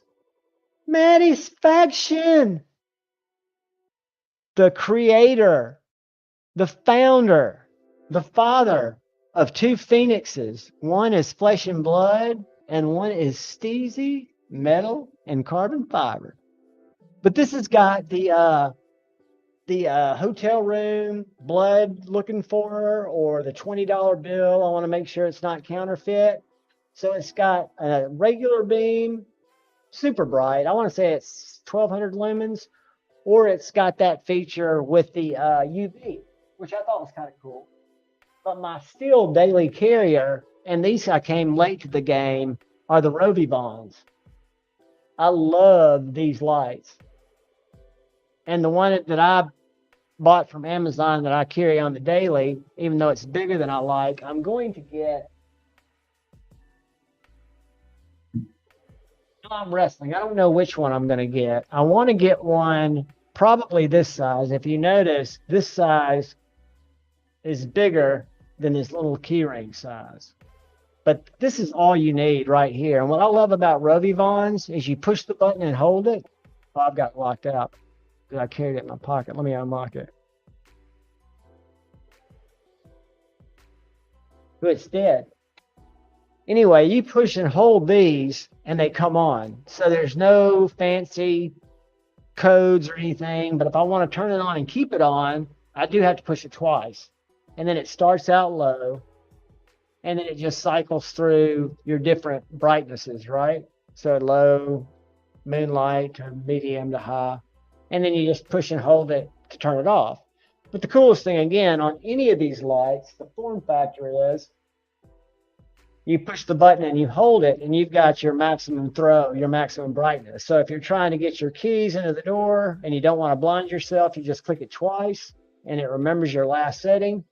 Or if you just want to find out what's out there making noise, you just push and hold the button. But I want to get one, and they make one this size, because this is the one I think that stacks up on Amazon next to 2 quarters. That's full titanium. That's around $60. And then they make one that is the size of 3 stack quarters. It's narrower than this one. This is the T2, I think. T1. But if you go to Amazon and just look Rovivon titanium lights, you'll see some really cool ones. They've got some flat ones, these dual fuel ones that I'm not that crazy about. I've got a couple of plastic ones I bought. But what I'm worried about is this one is plenty tall. So if the one that was 3/4 tall that's thinner was this height, I'd be all with it. But I think it's actually, because they show it in the same Amazon picture next to the one that I'm looking at that's like $89 that has 2 buttons, one that's just a lockout button. It's still the same simple function, but it's skinnier, but it's also longer. I don't want it much longer, but I'd like to have it more than just 600 lumens, although really, if you're carrying it on every day, trying to find something under your desk or trying to find something in your trunk or trying to find your keys, Those were fun. I don't know why I like flashlights. I don't use them. Very, very rarely do I use a flashlight. Do you guys carry flashlights? I know Marsault is very particular if he's still in here. He's part of the O-Light Club.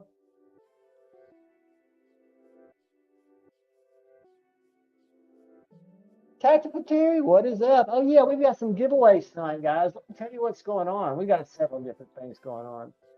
But I wasn't planning. I thought it was going to be Lefty and I, but I reached out to him and totally understand that he just moved into a new house, so I didn't want him to feel like he needed, if he needed to do family stuff, right? I mean, that's what he needs to focus on. He needs to keep his wife and his baby happy. Marcel, love flashlights. Oh, lights don't qualify. Why do you like the nicer ones, right? What's the brand that Kevin's so smitten with that costs about $500 that I can never remember the name of? You see them on DLT. I think you see them on GP knives. They're just kind of little, almost like little alien tubes. When I say alien, they're just metal. They don't have any knurling or anything like this. CWF. Yeah. And see, I've looked at those, but this is from a guy who would not buy a slip joint 4 months ago. Roby Bonds are so good. They really right now are my number one. I did order and I don't know if I'll ever see it because I forget Ray was talking about them. What are they called? Wuban. Which ones were he talking about for a while? Wuban flashlight. Wuban, WUBAN. I ordered one of them from Amazon. I'm real bad about late night. I don't know if you guys do it, but I'll go to Amazon. I'll just give you all an example. We'll pretend we're me at night. Like when I say at night, I take naps at weird times. And I'm not like I go to bed like grandma does and takes a nap. I just fall the fuck asleep where I'm sitting or doing what I'm doing. So I'll go, it might be 2 o'clock in the morning. It might be 5 o'clock in the morning when I'm waking up, and I might be checking out Amazon. So I'll be like, what's on the Amazon page? What are they suggesting to me? Tippy love that, not. And I'll look through it because I just can't help but not because I feel like I'm going to miss something. This right here is really cool, by the way. This little thing has this is magnetic dust, all right? This magnetic dust comes to life and listens to sound waves. It's sensitive to sound waves. So what it does, tell me, can y'all see that? Let me go back when I get to the video. Hold on. I got a copyright strike the other day. I had to, can y'all see that? Watch this little light. It's also a Bluetooth speaker. But what it does is it listens to music. You can set it next to your speaker or you can set it next to your computer. And that's all it does. It just funks to the music. I thought it was kind of cool. I don't know why. I almost bought it, but I'm an idiot. So anyway, that's just me looking through the stuff that Amazon knows me too well. They almost sold me a little outdoor, you guys are going to love this, shortwave radio. And this is with Chinese descriptions that I can't even understand. I did buy one of these. I bought that exact unit right there. That's another hobby I just picked up. But let me tell you what I was going to say. So what I'll usually do when I come here is I'll either go titanium driver. I just want to see what's coming in, right? As a matter of fact, these weak clips right here, these Civivi clips, I don't have it over here with me. Can y'all see that still? Y'all change it with me? Yes, you are. So this is the buy again section. This clip right here for $13.50 is a Civivi titanium clip. You can buy it in black or you can get it in titanium. It comes with 3 packs of screws, and these screws aren't just 3 different sizes. Each little package has a 1, 2, and a 3 on it, and a QR code. You just simply scan the QR code, and it tells you which knives the screw sets are compatible with. But as we all know, if we're changing out a steel clip, we're already going to have screws. These are just if you need them. But the Civivi FG, Let's talk about it. It's my number one budget knife under $100. I love it.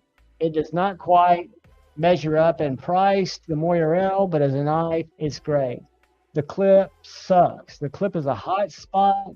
The clip is horrible. I put the Miguron Moira clip on it first. I'd seen that somewhere on YouTube.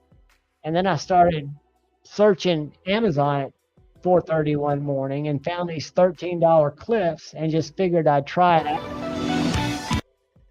And fits perfectly. I wish I had it here to show to you, but I would highly recommend anyone go. This just shows some of the shit I've recently bought, but go buy these Civivi titanium clips. They also make off-brand titanium clips, but they're only like $2 less. So I figured I wanted to go see Civivi. So what I'll do is I'll go titanium pocket knife. See, I don't have two screens, guys. I need to be running more than one screen so I can see the chat. Let me go back over to chat while I'm searching. All right, that's going to be the plan of the week. I usually have my iPad up, but I don't tonight. So when I look at titanium knives, the other day I found two knives that were complete ripoffs, and I cannot find the one, which I'm proud to say I'm glad I can't. It was actually two knives by one maker that are very close to me, who I really care about, and their knives were on Amazon for $89 in M390 and look just like the originals. Well, this knife right here, does that look like anything to anybody? Mike McLaughlin, I didn't teach anybody about anything. I just taught skiff. I'm just bouncing around. That's Brigade. Buddy, you got to come show those things. That's what I was trying to text you back. Did you get my text? Those plunges that you guys are going to flip out Friday night or next time, if Jason can come up if he wants to, but next time Brother Grant comes and joins us, he was showing me some videos he sent over, some plunge grinds that he's getting right now on these J-Cows, and it's just sick. It's next level. Like I said, he is absolutely, whether it's because he also shared some tattoo work with me, but he operates on another level. His what would you call your ramp up speed, or while you're trying to master your trade, his is a much shorter cycle than most mere mortals. I'm just convinced that there's something special about him. I mean, it looks great, dude. Jeff Rocky, I've been EA Sportsing. Game Boy Advance has been the most fun system, even though it'll play N64, it'll play PSP. The best games, I think, are and the most games are the Game Boy Advance. But I haven't had time to dig into all the others because I did download a few old Atari games I used to like. Yeah, you're just at 1 year. So you've been doing this as you're a what they would call a green pea in the car business. But dude, I don't know. I know you've got family there, but you're more than welcome to come up. But no, guys, that's how I shop Amazon. I'll go and I'll look titanium knives. That's how I found my Kaiser Veratus, and I found my Kaiser what's it called? It's the slip joint, the zip slip. That's how I found my Kaiser zip slip. Was both of them on Amazon. I didn't buy a Kaiser for probably 2 years. It was one of my most collected knives. I used to love them. Jason will get a wrench right now because I haven't been looking at that part of the chat. Keep in mind, guys, Jason, I'm giving you a wrench if you ever want to post a link to anything or you ever want to throw anybody in timeout or abuse your power. You're a close enough friend to where you can abuse your power. Everybody else, you got to stay in chat because the others will keep you in chat. But everyone should be wrenched up now. Thanks for letting me know, brother. Jason, that's excellent, buddy. I'll put you down for Friday. I would love to have you come hang out with me and show some of these guys what you were showing me today, because it is impressive.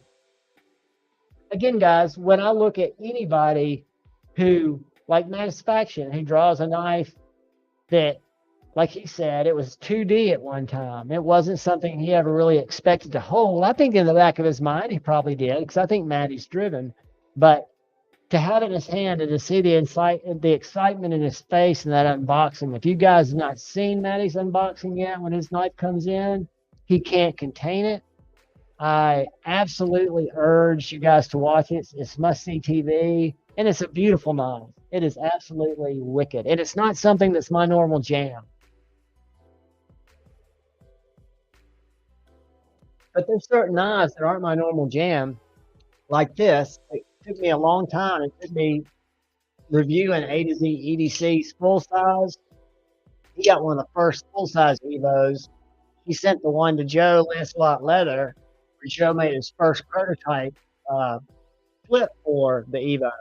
And then when this little Evo M came out, I didn't really care for it, but I reviewed A to Z's full size, and they didn't carry that much because it was too big for me. And his was drop point. And then I carried this one, his XOM. And it wasn't this pattern, it was my Carta. But I really liked the knife. I just thought it was cool. I don't know why. I thought it's too loud. It's annoying. If I was still married, I would not be able to have that knife. But I really enjoy it. You know, for me, I think of it I own an out the front. It might not be an automatic because I've never been a big out the front guy, but great knife. I don't think I have a mag light pit. I do have my little Dapper design. These one of my favorite places to get flashlights are CountyCom. I don't know if you guys are familiar with CountyCom, but like this one's got a glow. Whoop, I thought I turned it off. Sorry. It's got a glow in the dark bezel. I don't know if you can see that. Pretty slick with the bezel glows. And then I still love my little Dapper Ion. But the controls, this is one where, unlike the simple on off, this one's a little bit more complicated. If you don't use it for a while, it kind of becomes problematic. And then I've got this little, I forget what this one is. You guys showed me this.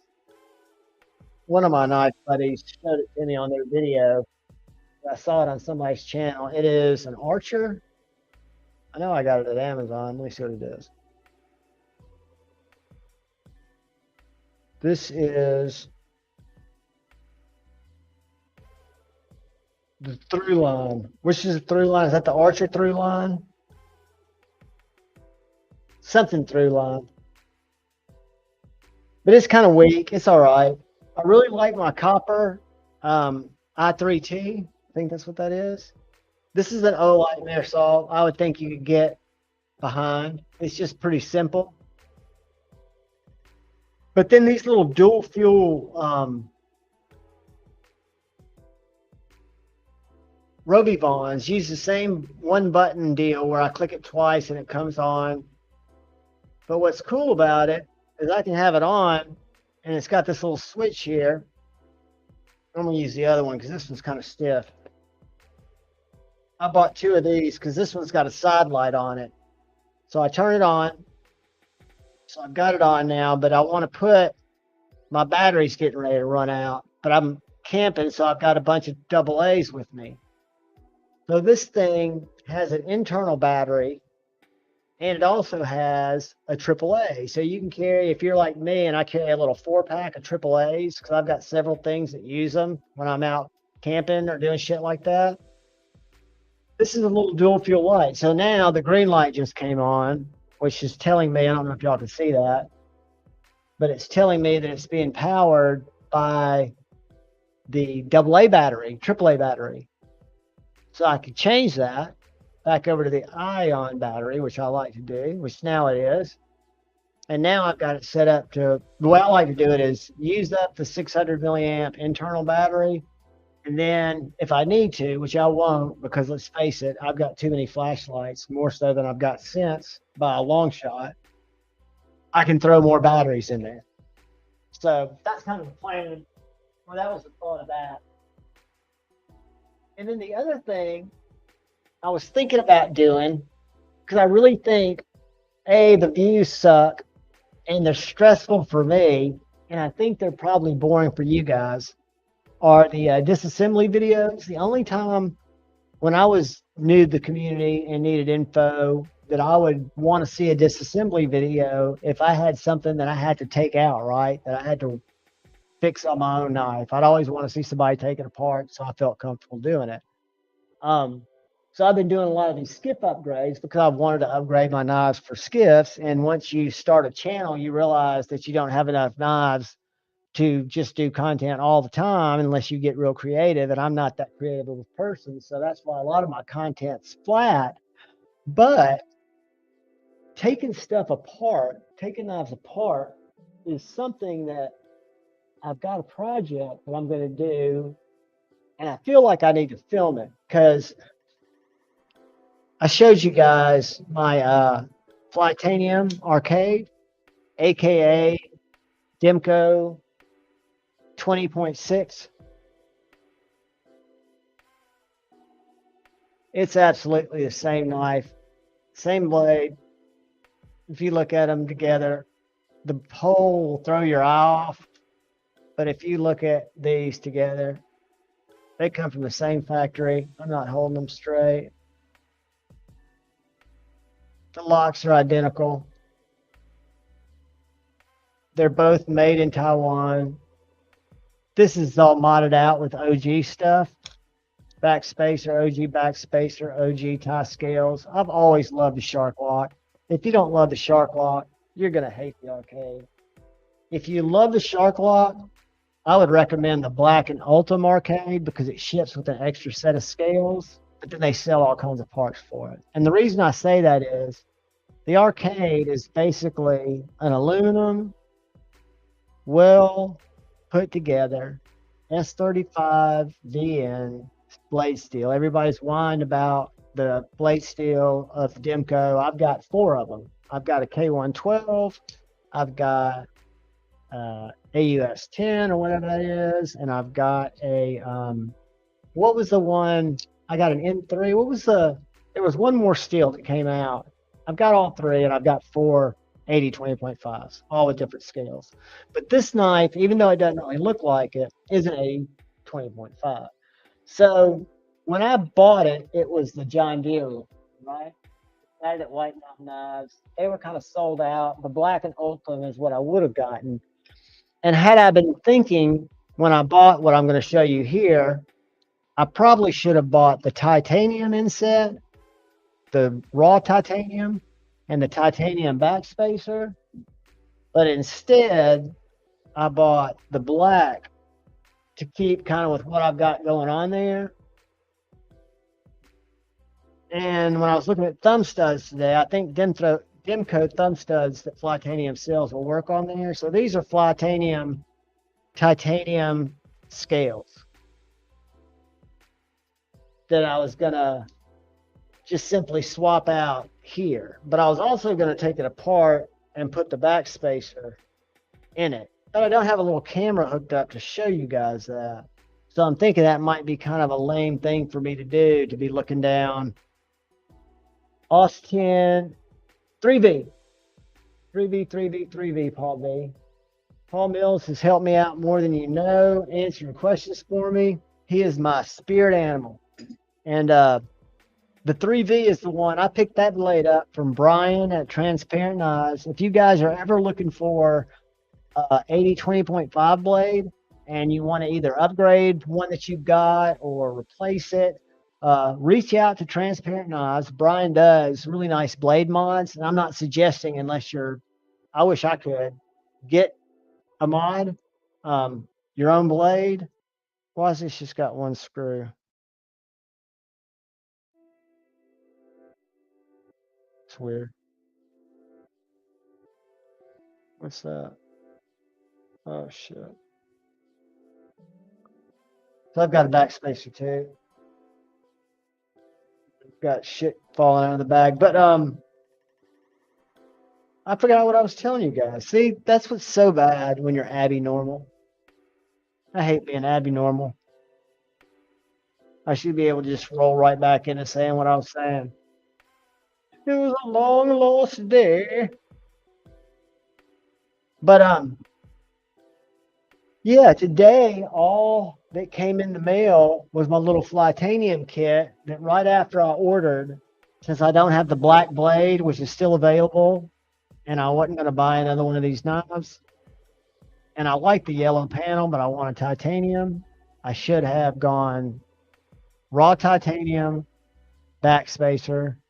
I may even reach out to Justin and swap it out when they come back in stock, if he'll do that. Um, or I may just put them on. I'll probably get bored tomorrow and put them on. But I need to film some stuff. And what I'm having to kind of think about is kind of pairing knives together. I mean, I've got guys, I could do a collection video. I saw Metal Complex, and I need to watch his because I want to see what he's carrying, what's in his collection.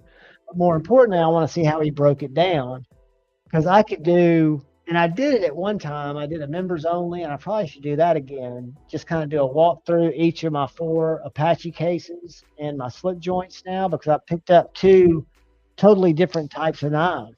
I have all these EDC fixed blades that I adore. I mean, from these little guys to some that are even more stabby pokey to my slip joints, which I'm crazy about. I carry a slip joint every day. Today I'm carrying, and that's what we'll do because I need to find out what you guys are carrying. It was an hour long, and I want to see it, Paul. Did you watch the whole thing? So I carried my best deal in town. If you're looking for a Brian Brown Raptor and you don't want to pay $385 or $375, and there's about to be a punchline, you don't mind toxic carbon fiber, you can buy this knife at Smoky Mountain Knife Works for $271. $100 savings from a Brian Brown Raptor V2. Fantastic knife. So I carried it in my right pocket as my primary carry. And then I carried my low drag jack. I think the finest made slip joints, even though I've got my first GEC and absolutely love them, and they've got a warmer place in my heart, but I love this knife. I love these knives. I've been wrestling with not getting a Pioneer jack. If you've thought about it, run and grab one because they're not going to be there long. And then I carried, as I showed y'all earlier, my Arctic Sunset because it's got a blue sheath with an orange strap, but it's a 20 CV chickadee with a micarta handle. Sweet little knife. I've got one in Magna Cut, one in satin S90V, and then was able to pick up this 20 CV. So that is what I've been carrying all Saturday. What'd you guys carry today? As I load up my pockets.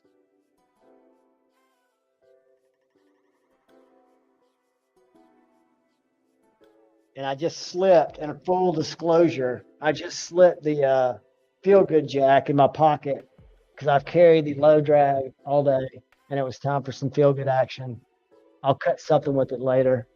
Probably myself, not intentionally, of course. It'll be an accident. So what did everybody carry? Let's see. All right, I see one. Let's start right here. Pretty fly for a knife guy. The Cold Steel Air Light and the Artisan Sea Snake. Love that Emler design. Was one of my first knives that made me realize a fixed blade could be a great EDC knife. It was one that I used to take to my ex kind of post-marriage chick who I cut a lot of Amazon packages down for. Absolutely loved it. Great knife, great carry. PDF FAKG. I was trying to think how I type your name out. I should have said pre-fly. M-Bomb carried the Microtech Ultra Tech, and he has been whipping up some lemon pepper jerky, and I am stoked. Sent me a tracking number today. Guys, I'll be honest. I'll get 2 bags each couple of weeks, and they don't last a day. I mean, I'll start when they come in, the mail comes about 2 or 3, and I'll nibble. I'll say I'm just going to have a couple of pieces, and I'll eat almost a whole bag. And then I'll finish that bag that afternoon. And the night comes and I'll be hanging out, watching YouTube videos. I'll see it sitting over there. Um, I'll jump all over it. And yeah, it's it's short lived. Paul Mills is carrying the Asher. I think that is the Nomad 3.0. That is a good version. I saw Duty this morning and I was creeping because it was so early. I was so tired because I did Said Stevie last night. I watched it. I was in the audience after doing Friday Night Flicks. And so this morning I was just kind of sitting back. But he bought an Asher Bloom, one of the flip Spiros or rear flicker, and he had a really bad experience with it. Is totally down on Asher, and I've got to send him a couple that I still have to check out, because I think I wouldn't. The blends probably just were weak. He probably had the detent ball was missing or something, because every Asher I've got and that I've ever had have been fantastic. Brother Pizza Operator carried his large Spartan Harsey, CRK large and Cosi, and a Shiro Goroff Neon NL, dude. That is huge. I not only have been eyeing for my next, before John goes bankrupt, purchase that I don't need to make, but I probably will. Spartan Harsey, the 325 has really been in my radar, but it's very specific, and it's the Plague Doctor. I love the graphic. I love the milling. I love the story. I want it. I don't want a 4-inch blade necessarily, even though I love my XM18. I love my MIDI Marauder and my Slim MIDI Marauder, but I think that the 4-inch full-size Spartan would even be bigger than that. So I think the 325 would be better. There are 2 on his site right now, and I just can't make myself spend the money. Zach, Zach carried the Benchmade Super Freak, the Mini Freak, with the red thumb studs. Nice. That's the Super Mini Freak with the red thumb studs. I just had a moth land on my keyboard, and you guys know I have the salt shredder over here, but I don't want to eviscerate a moth. I don't think it's a cloth eating moth. I think it's just one that happened to be coming by. But if he flies around or gets close to my chocolate or distracts me much more, I'm going to waste him. So yeah, I've got my bug assault over here, and it is also part of my carry. Something else that is on my list that came and went before I had a chance to do something stupid because it would cost me a bill, but I could have pulled it off. McNeese 2 3.5. There were 2 of them in stock somewhere. I don't remember if it was GP knives, US blades. It was somewhere. There were 2 in stock. And when I was there, I saw one of them. If I'd have just been like, all right, I'm in, and been mentally prepared, I could have done it, but I didn't. And I love that knife. I've had, Said Stevie, it's one of his favorite knives ever. And then my good friend, A to Z EDC, I urge you guys to give him a follow on Instagram. He's got a great collection, and he lets me borrow a lot of knives into the channel. The only knives that I do overviews of, besides knives that I've bought that are in my collection, are A to Z's. I mean, he's got the MSI that I got to do, the Microtech. He's got the Shiro that I haven't done yet, but the Arius and the Custom Knife Factory, Evo, all that was him. The first 2 Exos.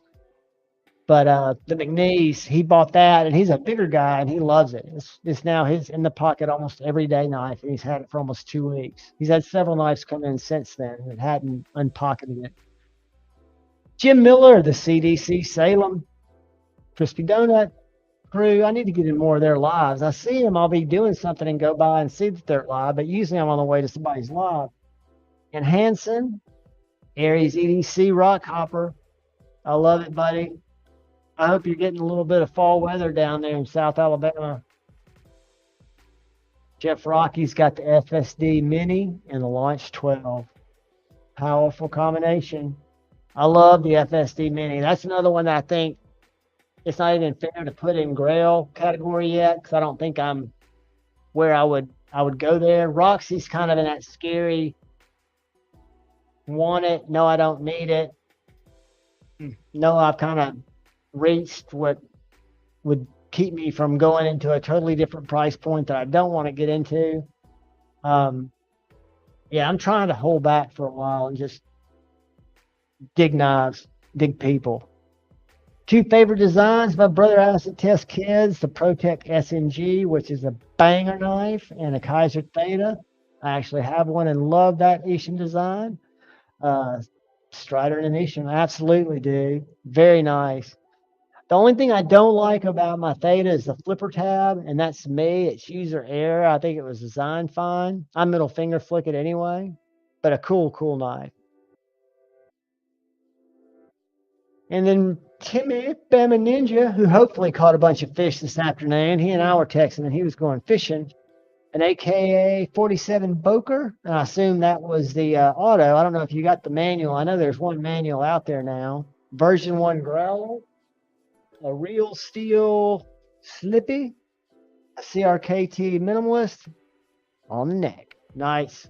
I've got my V2 growler, and I was one of the lucky ones who put the hardware in my cart first. So I got the purple hardware kit.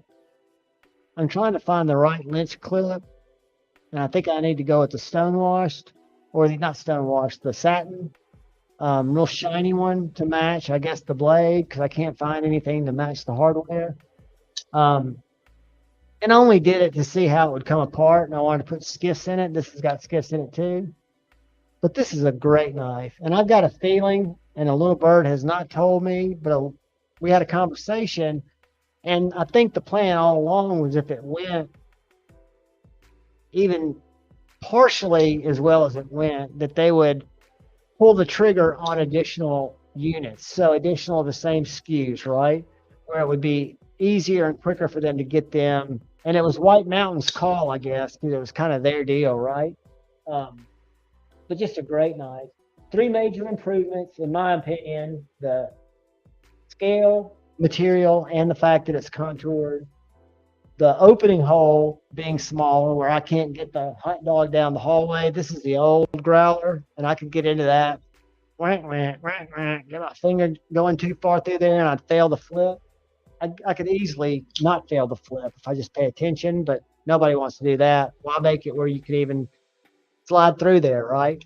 So they changed that, and then they gave the people who were asking for jimping full jimping on the top of the spine, which I can say I'm not one. I've got knives that I like with jimping and without, but I can appreciate it.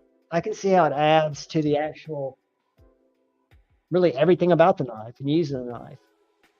Let's get back and see what I missed here. We have Demon Knock with an XM 3.5 in battle bronze, and a Spiro in carbon fiber.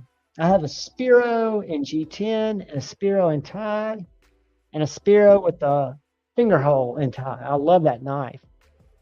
I love it, love it, love it. So Zach, did your Mini Freak come that way, or did you have to do some mod action? I know how it used to come, but I think you're talking about the one that looks just like my G Freak that they just released in the Mini, or are you talking about the real? I'm not as Benchmade literate as I should be. Here and now, but I go to the carriage. Let's see if I can get that right at the same time.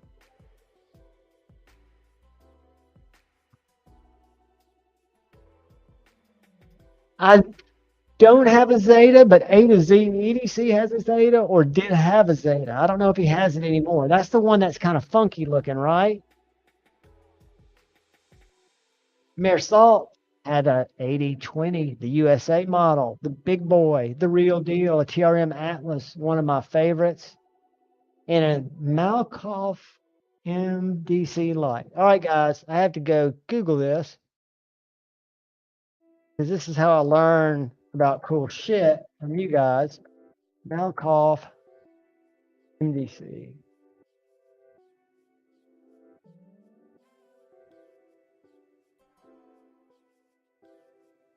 All right.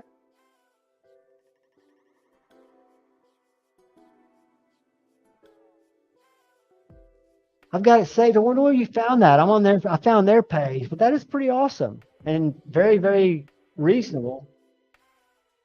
All right, we got Neil McKenzie, channel member, carrying a CRKT M16, probably one of the most well-received knives across the board. Because again, we're a small part of that board.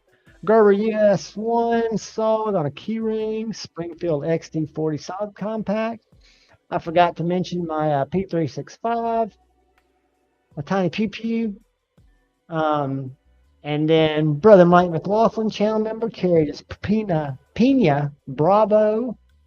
That's another thing that A to Z is getting ready to let me use, is about 3 Pinas that he wants me to review and give my honest thoughts on. And I've played with them. I'm not a front flipper guy, but they seem very well done.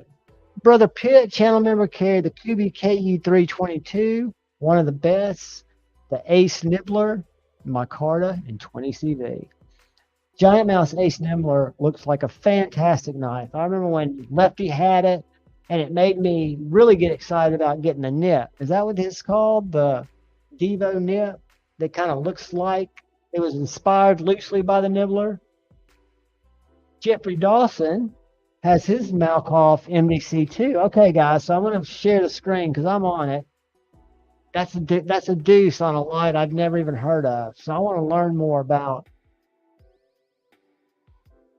y'all's thoughts on these bad boys. And if y'all buy them directly from Malkoff, or do you get them from CountyCom? Do you get them from DLC, your favorite retailer? They look great. I love the form factor. The first thing I noticed was the reviews are off the chain.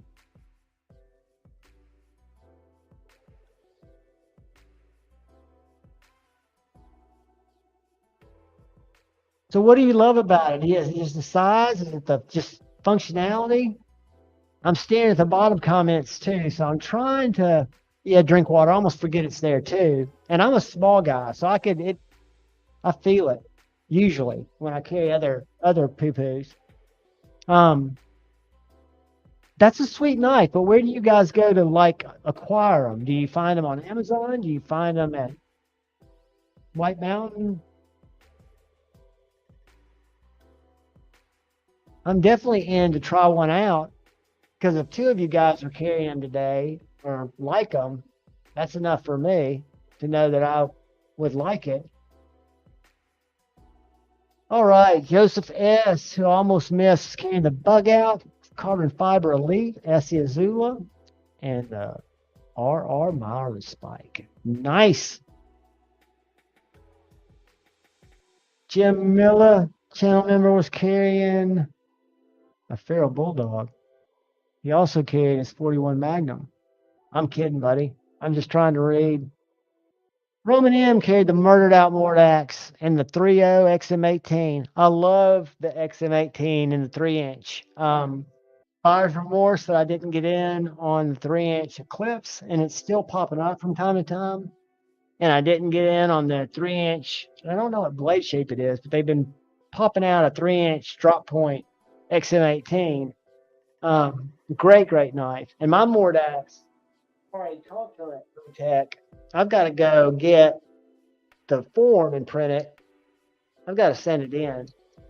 Hear that? You might not be able to hear it. And am I worrying too much? It's light, but it's detent lash, and I can feel it. And I felt them. It's not there. It's not there on other Mordaxes, and it's not there on my Malibu. And it kind of bothers me, and I don't mind being without it because God knows I've got enough knives. But would you guys send it in if you had detent lash? They said, hey, man, send it in. We will fix it. No questions asked, no problem. Lock bar access on the new Growler. I've not noticed anything negative about it. Where is it? Which tells me it's good. Yeah, it sticks up pretty tall. Maybe we'll change it. We'll look at the original Growler and see if it's different. So that's what I'm faced with. Remembering, printing it out, putting it in a box. Oh, yeah.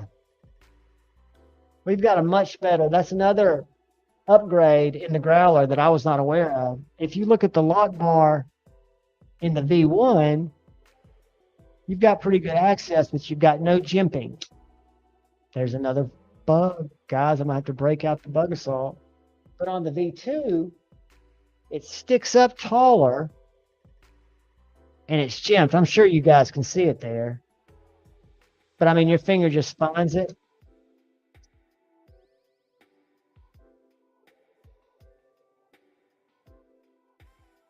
I was reading 2 different chat streams at the same time, which is something I should never try to do, being neurodivergent. Evening, Jay. Good to see you, my friend. Yeah, you guys have got some just. I saw it. It's a 4-inch, but if you go to Spartan's site, they're 2 brand new plague doctors, and I think they're expensive. They're over $500, which is, a year ago I would have said you'll never in your. I mean, yeah, we all evolve through this crazy thing called knife collecting. But they've got 2 4 3/4 in stock, and they're kind of that light teal, and I just love the pattern of it. Absolutely love it. We can change that, Bama Ninja Timmy. Reach out to me.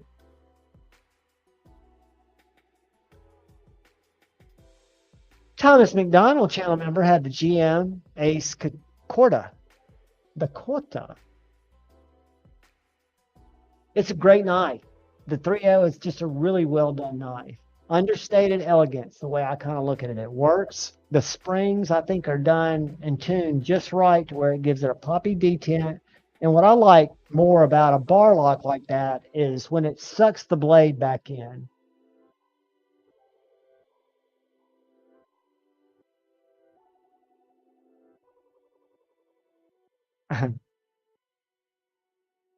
Mr. Fluffy, what is up, buddy? I'm glad you're here, man. Roman M, what's up? Glad you are here, buddy. You got the blacked out Mordex with texture scales and the abalone buttons. So I'm going to pull up the current chat, and I think you guys agree I should send my Mordex in, right? Yeah. Don't let that little bit of detent lash be there. I mean, she made it sound like it was no problem fixing it or replacing it. But I bought it from Dave. Both of my Protex, well, I got 3. One I ordered my Newport, my only automatic.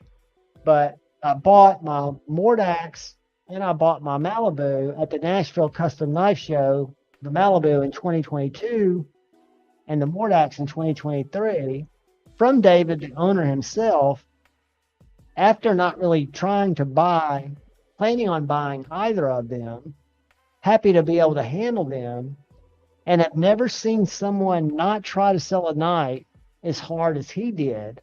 Because he knew when I walked up, I didn't really want to buy it, but he could tell I was instantly sold on it.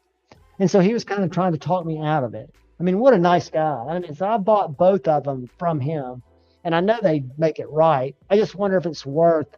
I mean, I'm one that blade centering doesn't really bother me. What's up, Brett? Channel member. Blade centering doesn't bother me much. It does. I try to fix it. But that pivot lash, I just think that should be dealt with. I mean, it's slight. Let me go back and see if anybody's saying, yeah, dude, send it off.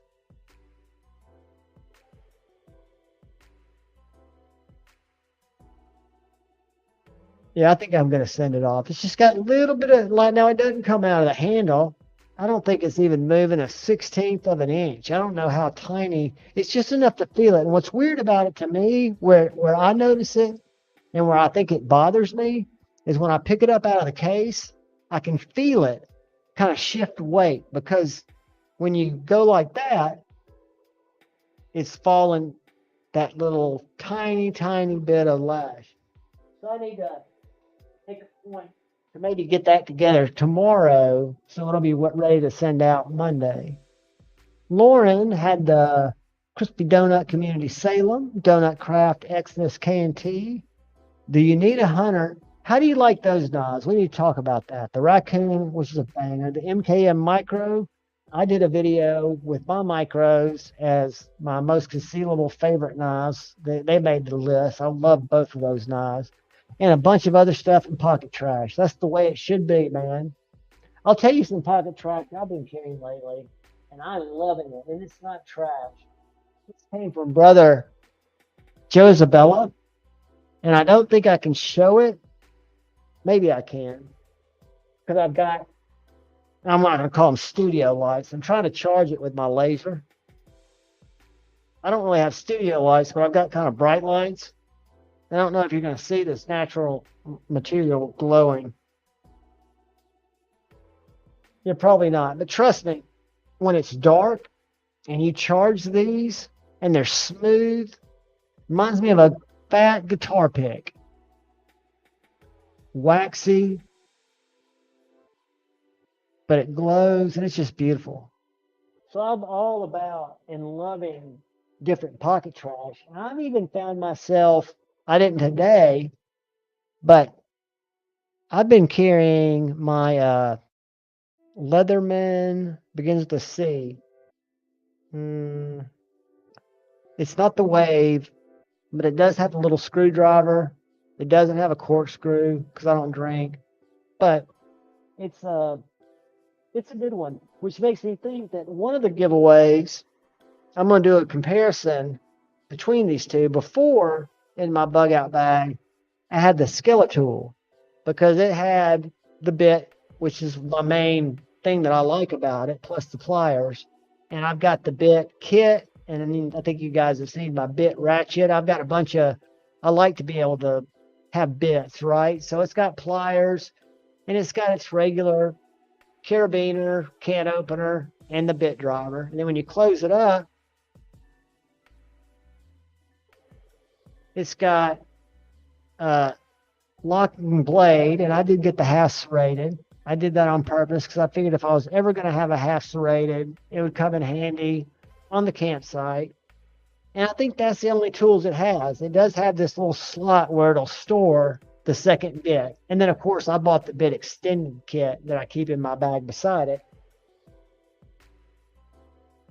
Or used to carry it beside it before the Charge. The Charge Plus is the one I've got. So I've got this little thing I got off Amazon. This Rate Gear metal bit kit holder. So these are the two. You can buy the single or you can buy the double bit kit. And if you get the double, you've got about every bit you'd ever need to encounter. And then it's got this magnetic area on the side for holding the bit extender. But I bought a little mini ratchet off Amazon that I keep there, which really makes the bit kits, I guess, usable if I've got a Phillips head or some other driver. But for my Torx, this allows me to use my little stash of Torx bits in my little titanium Countycom box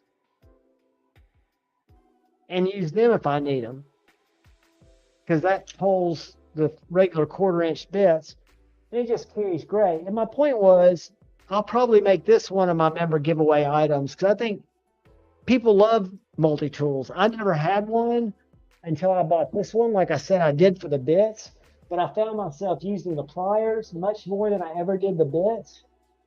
And then I think Lefty and I were doing Off the Edge one Saturday night, and he showed me that he'd kind of taken to this one because it's got more of a needle nose plier. And then it's real simple in terms of the tools that it has. It has a set of scissors, which I think is wonderful. That's one of the most things that I liked about my Victorinox. Wait a minute, something's going on. There it goes. So it's got some spring activated scissors that work very well.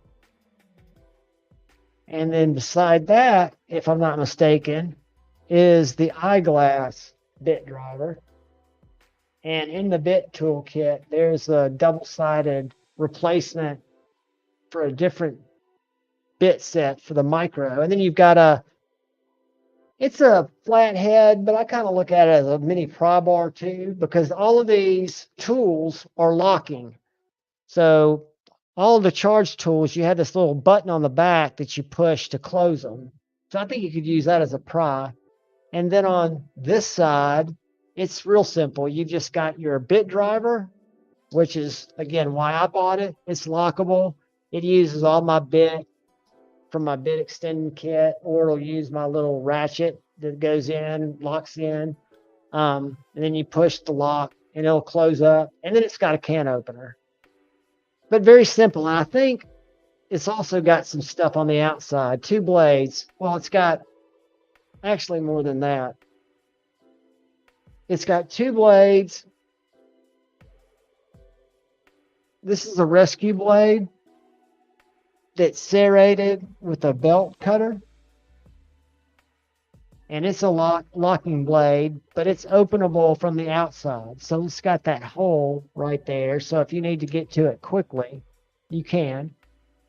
And then on the other side, you've got the same type of thing.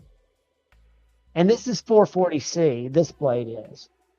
This blade on the other side is 154 cm. So that's a drop point locking blade that's 154 cm. And then you also have this really nice diamond file and wood file. And I mean, you could cut metal with these files. You could sharpen knives with these files. And you've got a saw. You know, one of those, I used to call them on the Victorinox, you know, those for real saws. So you got that bad boy. But yeah, I didn't carry this today, but I carry it usually when I take my small pack out. I haven't yet carried it on my belt, but I did buy this clip from Amazon, and it's a little wonky. I've got the regular clip, but it falls deeper than the stock clip. And I don't know if y'all know how these clips work, but they've got, when I push the locking button that helps me unlock the small tools, I can remove this clip and I can put on a different clip. Or it comes with a lanyard ring that you can put on it, or you don't have to have anything on it in case you're going to put it in one of the pouches. They make a lot of different leather pouches, Kydex pouches, but you'll notice on that one side, you've got that little gap that will hold either the lanyard ring if you want to tie it to your pack, or if you want to put the pocket clip in, which I did.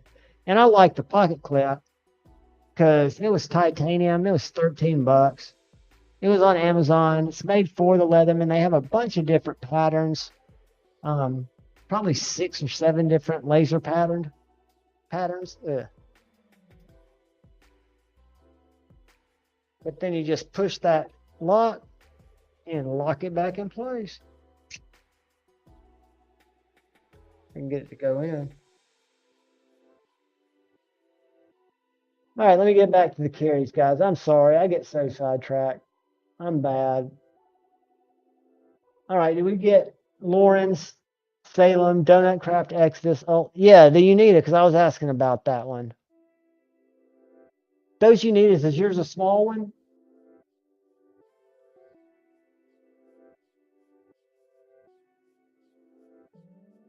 And we've got Big Red going live at midnight, right?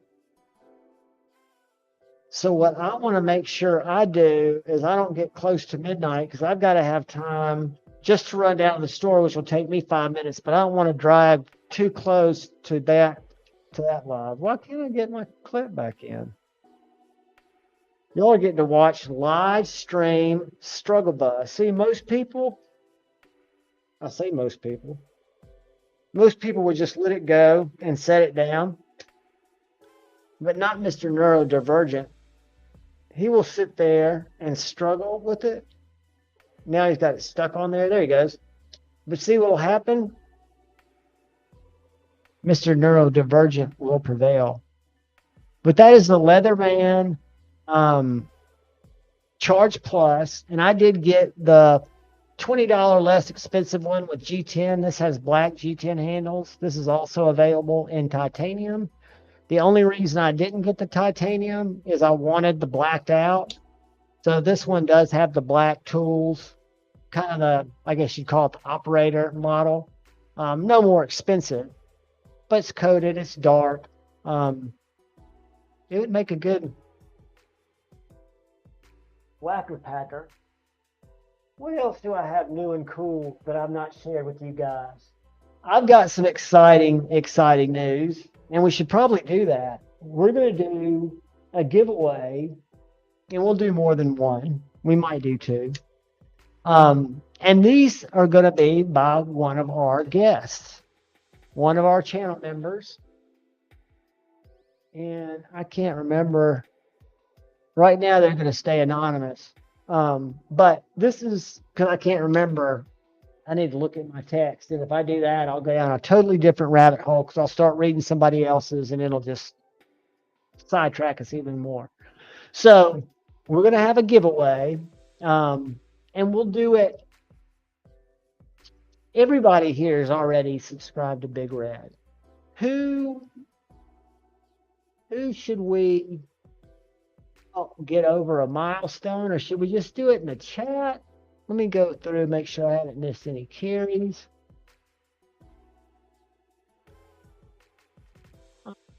Love to see you guys talking to each other. That's the whole reason that I want to be here. Is the music too loud? I want to make sure that you guys have a place to hang out and enjoy each other, because that's what it's all about.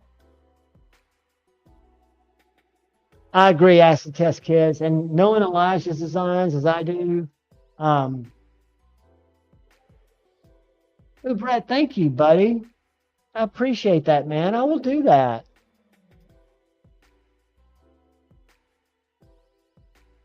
I'm trying to see where I make sure I did not. So you did add the red thumb studs. Okay, very nice. Very nice.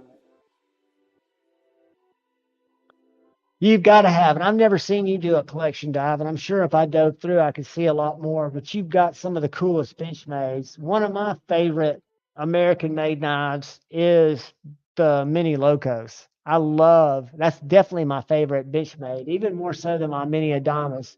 I would say I love the 940 probably the most from a fidgety knife. But if I was going to be marooned on an island like Gilligan, I might go with the Mini Adamas. I might go with the Mini Locos. I don't know.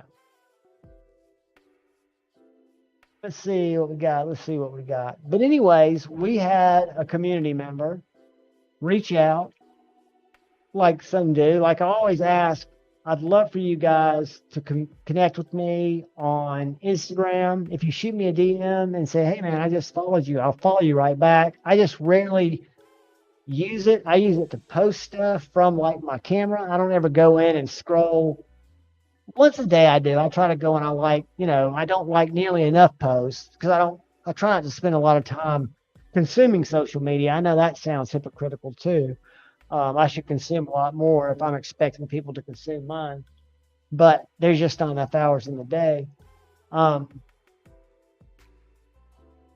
want to make sure that you guys know I found my Mordex Paul at Nashville Custom Knife Show, and I can tell you that's the easiest and only place to find one. And if you hook up with me, we can work something out. It's in November.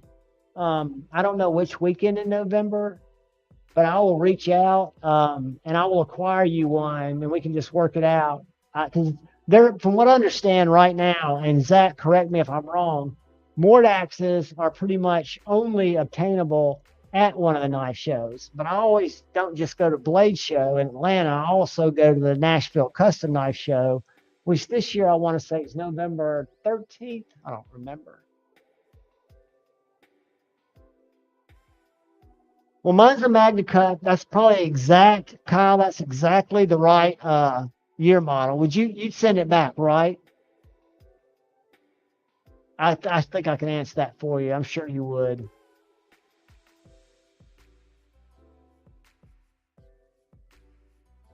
Tori, that was hard to watch.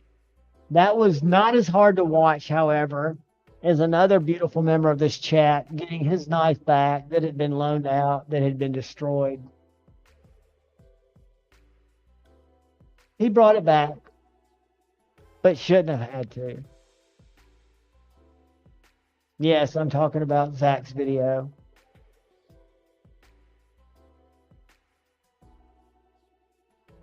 I think I'm getting close to where... No, I'm not either. That's fine.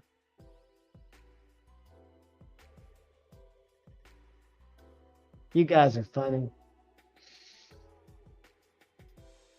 Autumn Wind, welcome, buddies. Carrying the Sage 2 tie and the Feel Good Jack. I just put that one in my pocket when I put up my low drag. Patina Turner, welcome, buddy. We've been together, it seems like the last 2 days. We were up late last night with Satisfaction. I think we said goodnight at about 3:30 my time. I can't remember. The Terrain 365 Invictus. Fantastic knife. Mini Champ tie scales. I don't know what those look like, but I will Google them.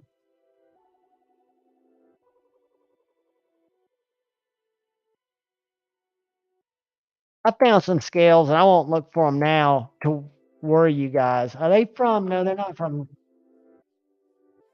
Oh, I got you. Very nice. For your Victorinox. I like it. I like it. I like it. Oh, the cat's whining. I'm going to have to let it in. So, Kyle, I'm going to pull up this other chat and just give me a real quick, yes, idiot. You probably already said it. Send it back. Let me see if I can find where you said that. M-Bomb, you're right. You can get them at ProTech dealers. Absolutely. Absolutely. I'm sorry. I don't think about it because we have St. Nick's knives used to be in Huntsville and Athens. Now they're in Athens, which is about 20 minutes away from me. I like going up there to see Brother Dark Gravity and us kind of walking around there together. But I don't want to go up there to look at knives, right? It's not convenient, really. We don't really have. I've got a good knife store here, the Benchmade dealer, but they quit dealing with ProTech a long time ago. He's not fond of ProTech. But you'd send it back even if it had light DTAC tent lash, wouldn't you, Kyle? If you could get it fixed, it doesn't make sense to have it with. I hope I'm not being picky. I mean, because again, it doesn't affect the. It just is not like my Malibu. Let me get Tippy in.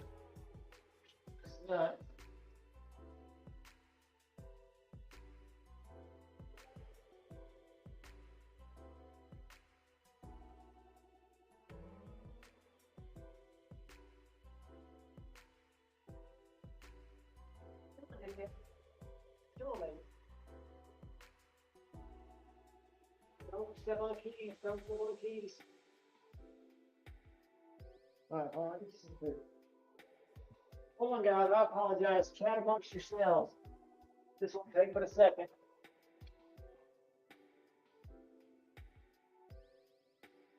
Here you go, baby.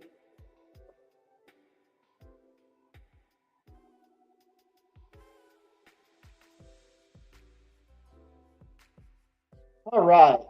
So what we need to do is it's 11 o'clock. I'm going to go down here real quick.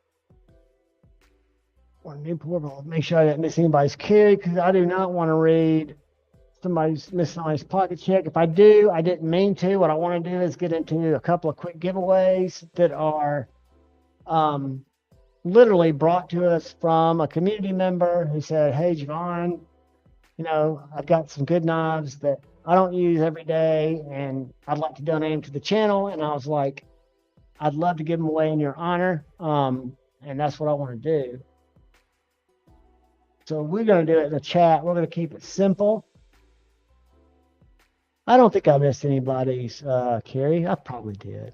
I'm sorry if I did, guys. Mike Jernak, what is up? Josh Branson, what is up?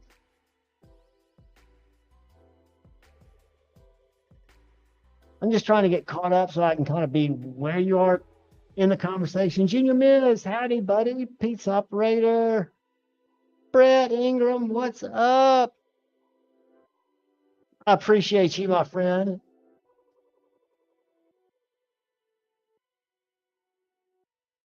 You make it purple. Awesome, dude. Absolutely. Which one would you get? Would you just get the, is it easiest for you if I get the satin? Is that the best one to work off of? Or it's stonewash? Which is best? Because I know the purple is kind of flat or matte. Let's see. Pizza operator, you out of here. Josh Branson, thank you, buddy. I appreciate you. The big Bowie salute to you, my friend. I haven't broken this out in a while. I always forget to. Booyah.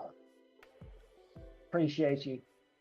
I did it and watch. I'm not going to talk about it because I enjoyed it, but I'm not going to talk about it because it might come off as me not being nice. Big Red to 10K, absolutely. That should be scrolling on the bottom. I think I've got a different. I didn't ever get off my. Look at that. I gave my speech about.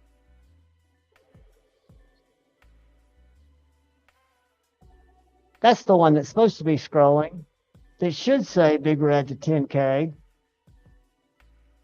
Kresk, what is up? T-Fetch, what is up? Good to see you guys. Tippy, I'll move that table so you can sit on it. Why don't you sit there? Even better.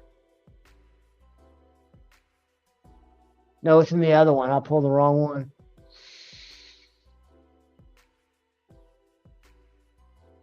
Neil, let me send you a link, dude. I need to do this giveaway because we're going to have to stop. I don't know how long it'll take because I need to stop this probably in 20, 25, 30 minutes because we've got Big Red going live at the bewitching hour. And I do not want to get on anybody's time there. All right, well, what I'm going to do real quick, and Neil,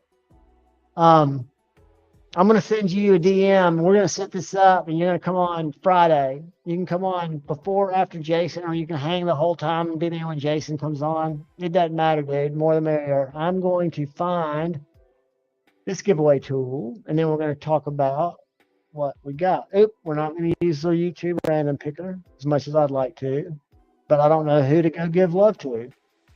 I just don't know. Let's see. I thought I saved it. Where is it? There it is. Ooh. All right. So what our first giveaway is going to be, it is going to use a hashtag, and it is going to be all capital letters. I apologize if you hear the meowing. So I'm going to share the screen, and you guys start filling it up with this. There are 59 people in here. I would love to see all of you enter. And this is what we will do. I will get it ready tomorrow. If you guys email me tonight, you'll get an email with the tracking tomorrow.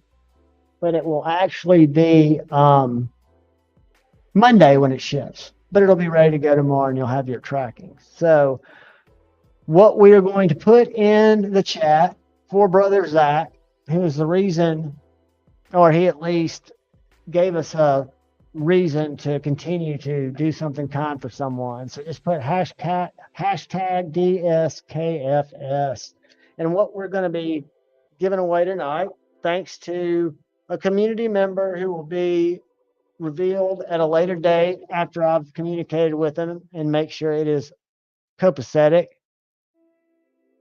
is this little badass knife that I've been playing with since it came in. So this is the SRM. It is very, very, very sharp.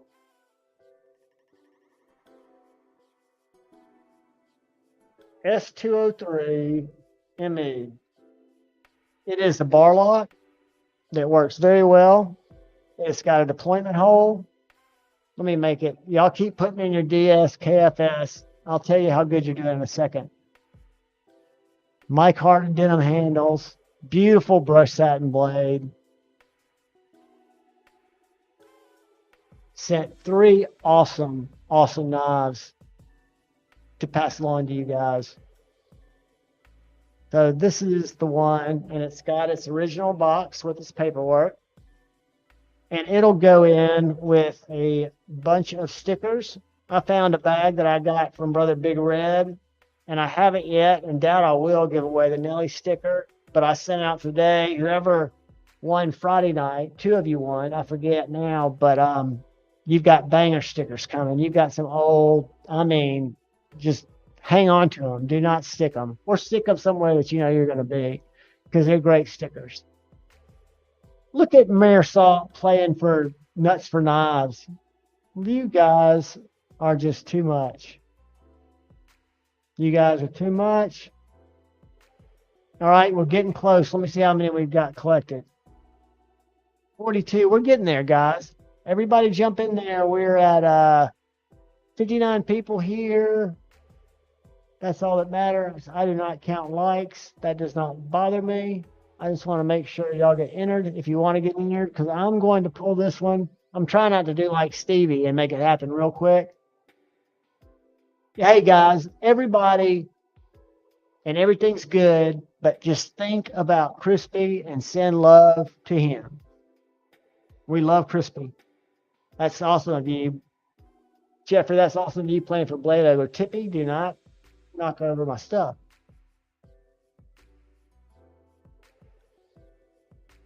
So you'll get some good swag too. It won't be just you get some good stickers. All right, I'm going to give it 10 seconds. Let me share the screen first. We're at 45 entries. We're at 58 people. So everybody, if you're in here, if you've fallen asleep, I get it. If you're awake and you're lurking, nobody's going to hold anything against you as long as we know you and you don't just pop in and throw your name up. But if we know you, we might roast you, but we want you to have a chance to win. So here we go, guys. We are at 45 entries. I'm going to give it 10 seconds. 10. We're at 46. Come on, guys. You can do it.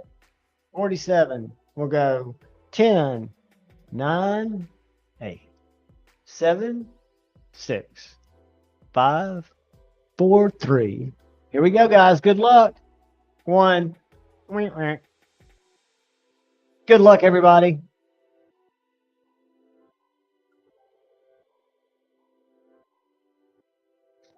Jay Korskin. Go, Jay. Go. Congratulations. Everybody hold tight. We're not going anywhere yet. We got time for one more. Congratulations, Jay. I'm going to put, let's spell check. Make me not look like an absolute idiot. And congratulations, buddy. Send me an email to this email address. I'll pin it. And that way, I'll have your email address too, and you'll get a tracking number tomorrow. And then you'll be able to know when it's coming to you. And all you got to do is shoot me an email with your, you don't have to even put your real name. This is Jay, because that's probably is your real name. And just send it to kniveslive2021@gmail.com. What I will do is I will put it down in my little winner's dossier that will have 2 names in it tonight, one of which has already been karma driven to you from a very, very grateful, kind brother from another mother in the community. So Jay, the only reason I'm writing your name down, Cadden. I knew a Lynn Cadden. Is it Korskaden or Korskaden? I want to be able to pronounce y'all's names when I talk to you, because I know it must suck to have somebody just butcher your name because they can't read it or they're dyslexic, which is part of being special. So the SRM is yours, my friend. It will come with swag. And then we are going to do a giveaway on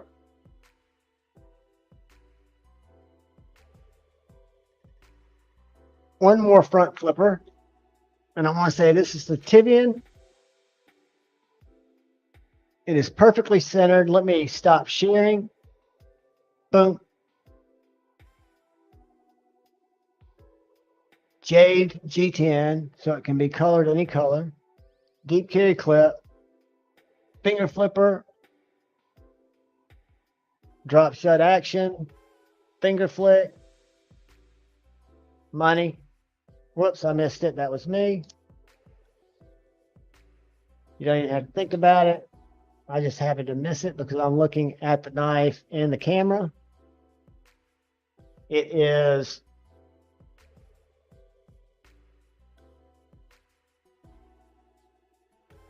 the ST 126 in D2 with a nice spear point, nice back spacer. I mean, just a banger knife. I mean, this would be a great knife.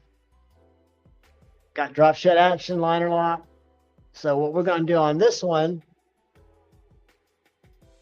is we're going to have another. We're going to choose live stream, and we're going to put in no caps, no hashtag. And this is a tricky one to spell, guys. This is a tricky one to spell. So check the spelling, because it's very possible I spelled it wrong. So everybody load it up with community. COMMUNITY. And I'm not even going to mortify myself and find out that I spelled it wrong. But these are all in their original packaging. They are all ready to be loaded up with a bunch of Javon stickers and a bunch of other stickers. And Zach, I need to send you a bunch of stickers. I know I sent some to Big Red. If you sent, I might have your address. I need to check.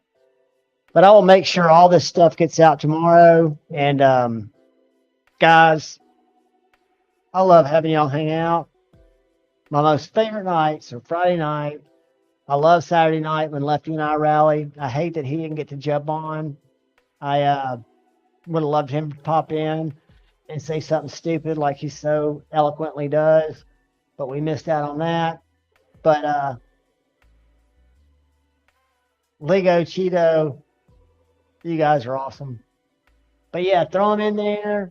We'll give this away, and then I'm going to run to Sunoco and grab some very unhealthy munchy food, some what are they called, Zaps, Voodoo chips, a big bag of Zaps Voodoo chips, and some I forget the kind of peanuts I get, but they're awesome. Load up those, get me a couple of cherry Dr. Peppers, and get ready for Big Red. And see you guys over there. Who knows? Maybe we'll have Insomniacs live this week. I know we've got a lot of great content tomorrow. And I'm sure Big Red will fill everybody in on what's going on. Let's see how many. We got 41 entries. All right. You guys are far at it. We got 57 people. We got 48 entries. So I'm going to count backwards from 10. If you have not entered and you just got here and you're not just an absolute stranger where I have to scratch my head and we have to make an uncomfortable decision, type in community, spell it like I did. Don't outsmart me, because all this is going to do is find the way I spelled it. COMMUNITY. All right, we picked up 2. We're at 43 entries. I'm going to count backwards from 10, 9, 8, 7, 6, 5, 4. Good luck, everybody. 3, 2, 1. Good luck, guys. Hey, bada, bada, bada, hey, bada, bada, hey, bada, bada, hey.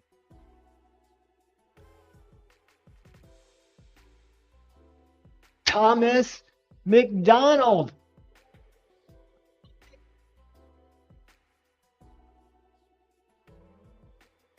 Congratulations, guys. And Thomas,